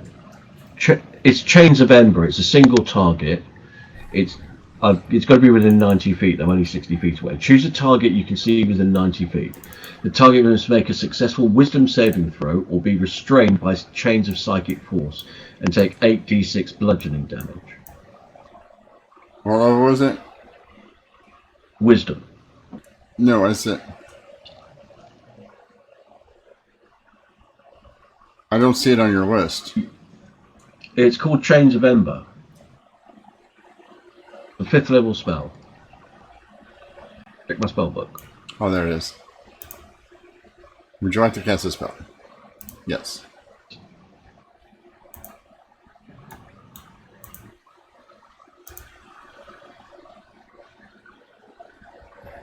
$19. Okay. So she takes half? Or Yeah. She take. no, it's a save or suck. Save or suck. Okay. Yeah. You made it. Save throw or be restrained and take the damage. Restrained creature makes save throw. Yep. Save or suck. Yeah. Okay. Is that it? That's all I can do this turn. Yeah. Belexel is stunned. Vesper is down here trying to take on our good buddy. Twinkle Toes. Does the 19 hit you, Jorah? Yes. Yes. I was only 18. Did you took the damage or I removed No, the I damage? will. Okay. Are you only armor class 18, Jorah? Yeah, I am wearing a leathery armor. And that one misses. I have an armor that can give me 21, but I prefer Boom. the armor that I'm wearing. Is stunned. Torexdal is going to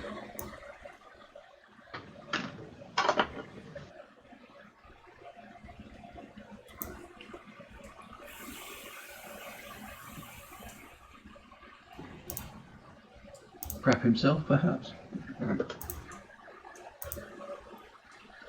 Or not, shade yourself. She makes it. And that's where we're going to stop today because it is Tintel. Okay. And we all have things we have to do today. So, it's we're stopping at Agatha's turn, yeah? No, we're stopping at the beginning of combat. This is the last. Right, okay. Yeah. So. Oh, I see. Okay, cool. Yeah. So Jorah's next. Okay. Yeah. So Jorah, we're starting back up at the top of the batting order. Again, we will not be here next week because of birthdays and anniversaries. And then it will be the long haul, as far as I know, until the finale. Unless something else comes up, but that should be the thing. We're going to do our affirmations real quick. Tom, your favorite Krampus moment for today? Him with his little brother. You know.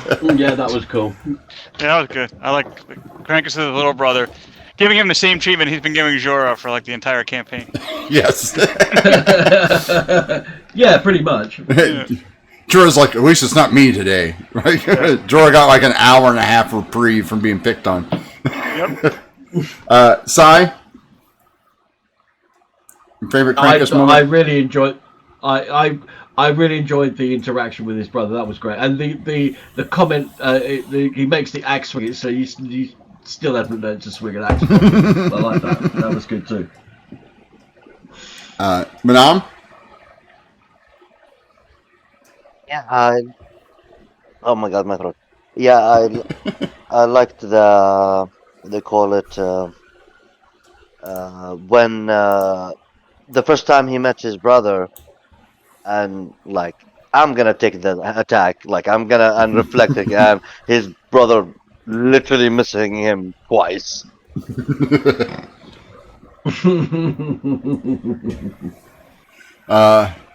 Manam, your favorite Jorah moment today?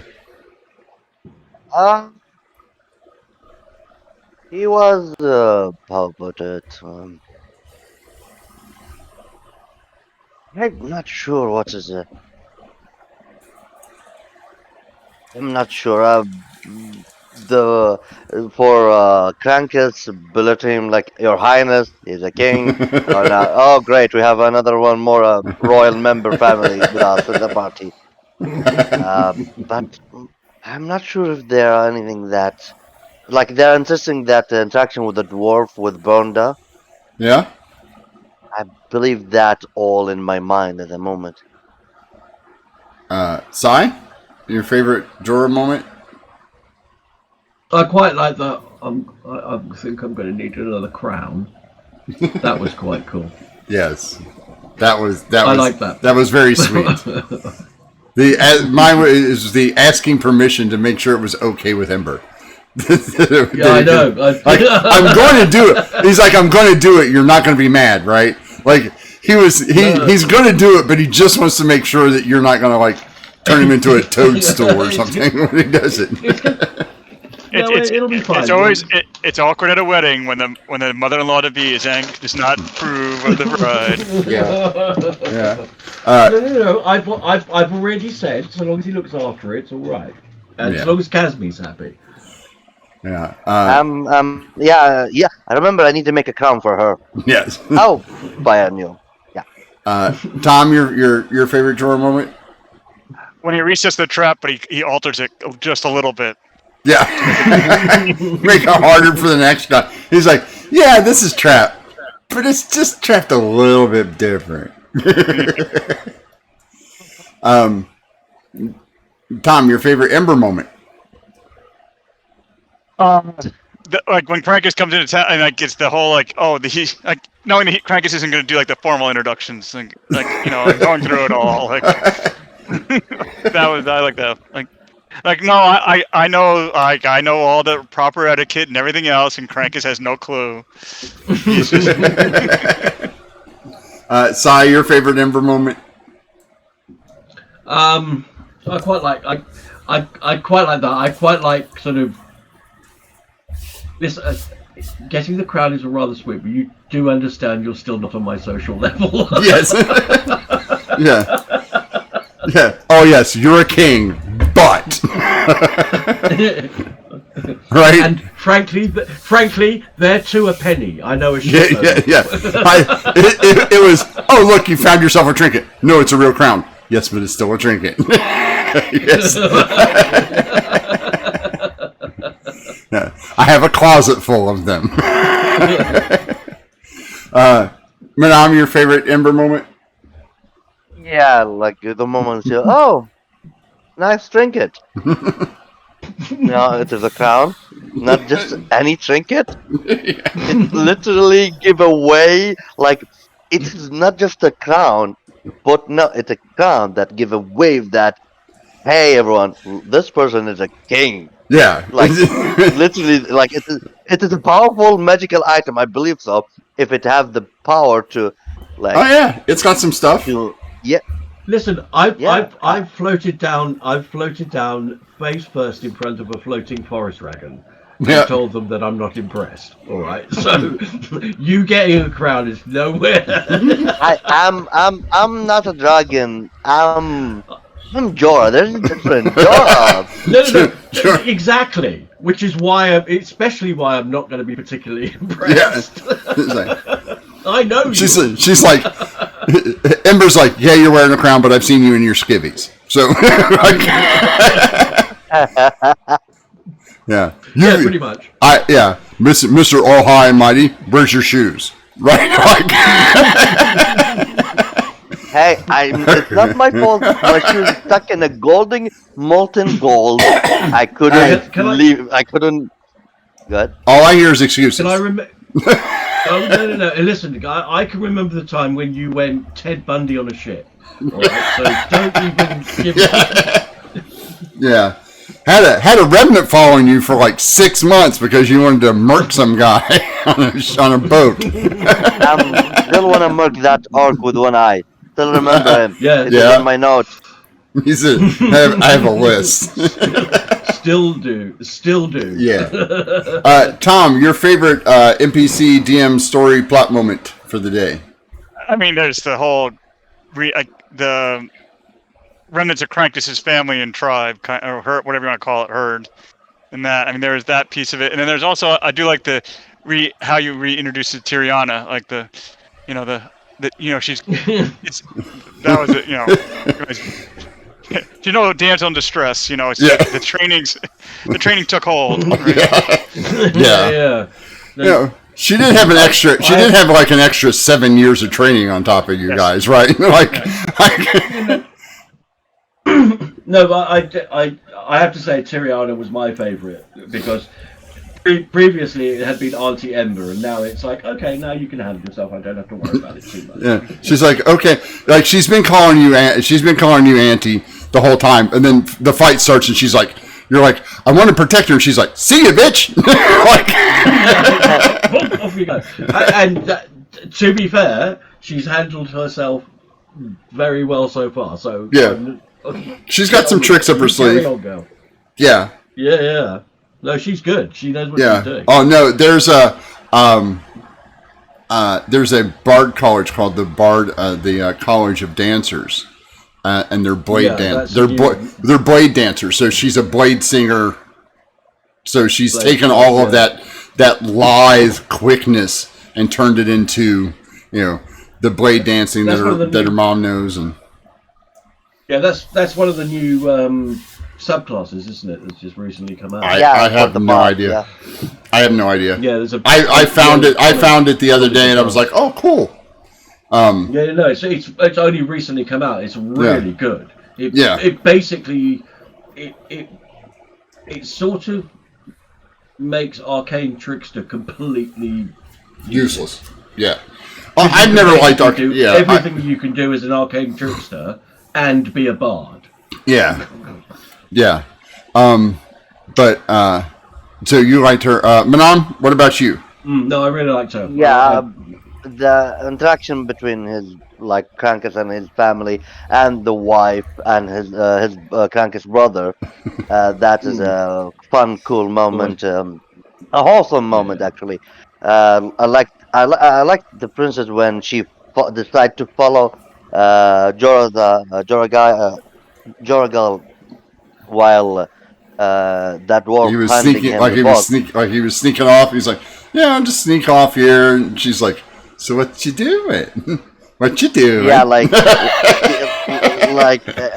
then I like that childless thing that she's young and now like I'm still young and and this time I'm at your level, like I'm following you around Yeah. without you noticing me. It's like, and for Joraga, like, huh, okay.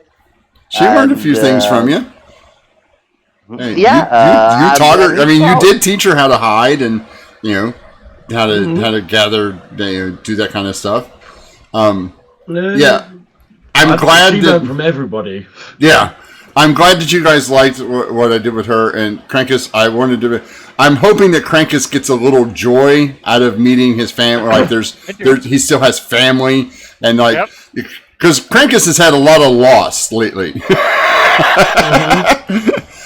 Yes.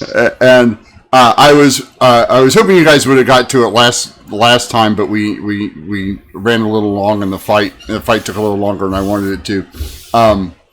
But yeah, you guys. By the way, you guys didn't even mention that Max and Rider up there chained to this thing that they helped protect a couple months ago, and now it's back. I like this one. I deliberately did not say anything about it because I want to see what's gonna happen next session after 2 weeks, and we'll see if we can save them Yeah. before like whatever Agatha planning, and hopefully we have the time. Yeah, Joragal, this like he tried to get attention of the people of front, but good for the princess that she run ahead and starting Oh yeah, breaking Agatha, trying to break his. she's got a bone to. You guys don't know yet. You guys didn't like question her too much. She's got a bone to pick with this lady. I don't know that. Actually, Joragal should have also bone to pick with the lady. He doesn't like her. Oh yeah. Well, yeah. Jorah hasn't liked her since the minute you guys met her. Like the first time you guys interacted with her, you were like, "I don't like her. I don't like her." Yep. Ember was more like upset her. about the dwarf than Agatha. Agatha. Yeah. Don't match. All right. Like I said, we're The dwarf gonna. dies. Yes, we're gonna be taking a week off. It's my anniversary weekend and Sai's birthday next week. So happy birthday, Sai! Happy early Thank you very birthday. much. That's what I. Yep. Happy And Hatch happy Day. anniversary to you. Oh, thank you. Yep. It's been 30, 40 years, something like that. No, it's our 20th anniversary. I was going to say you had better know. Yeah. Oh no, when it's you were yes, celebrating, you it's had better know. yeah. We've been together 22 years. That's our 20th anniversary.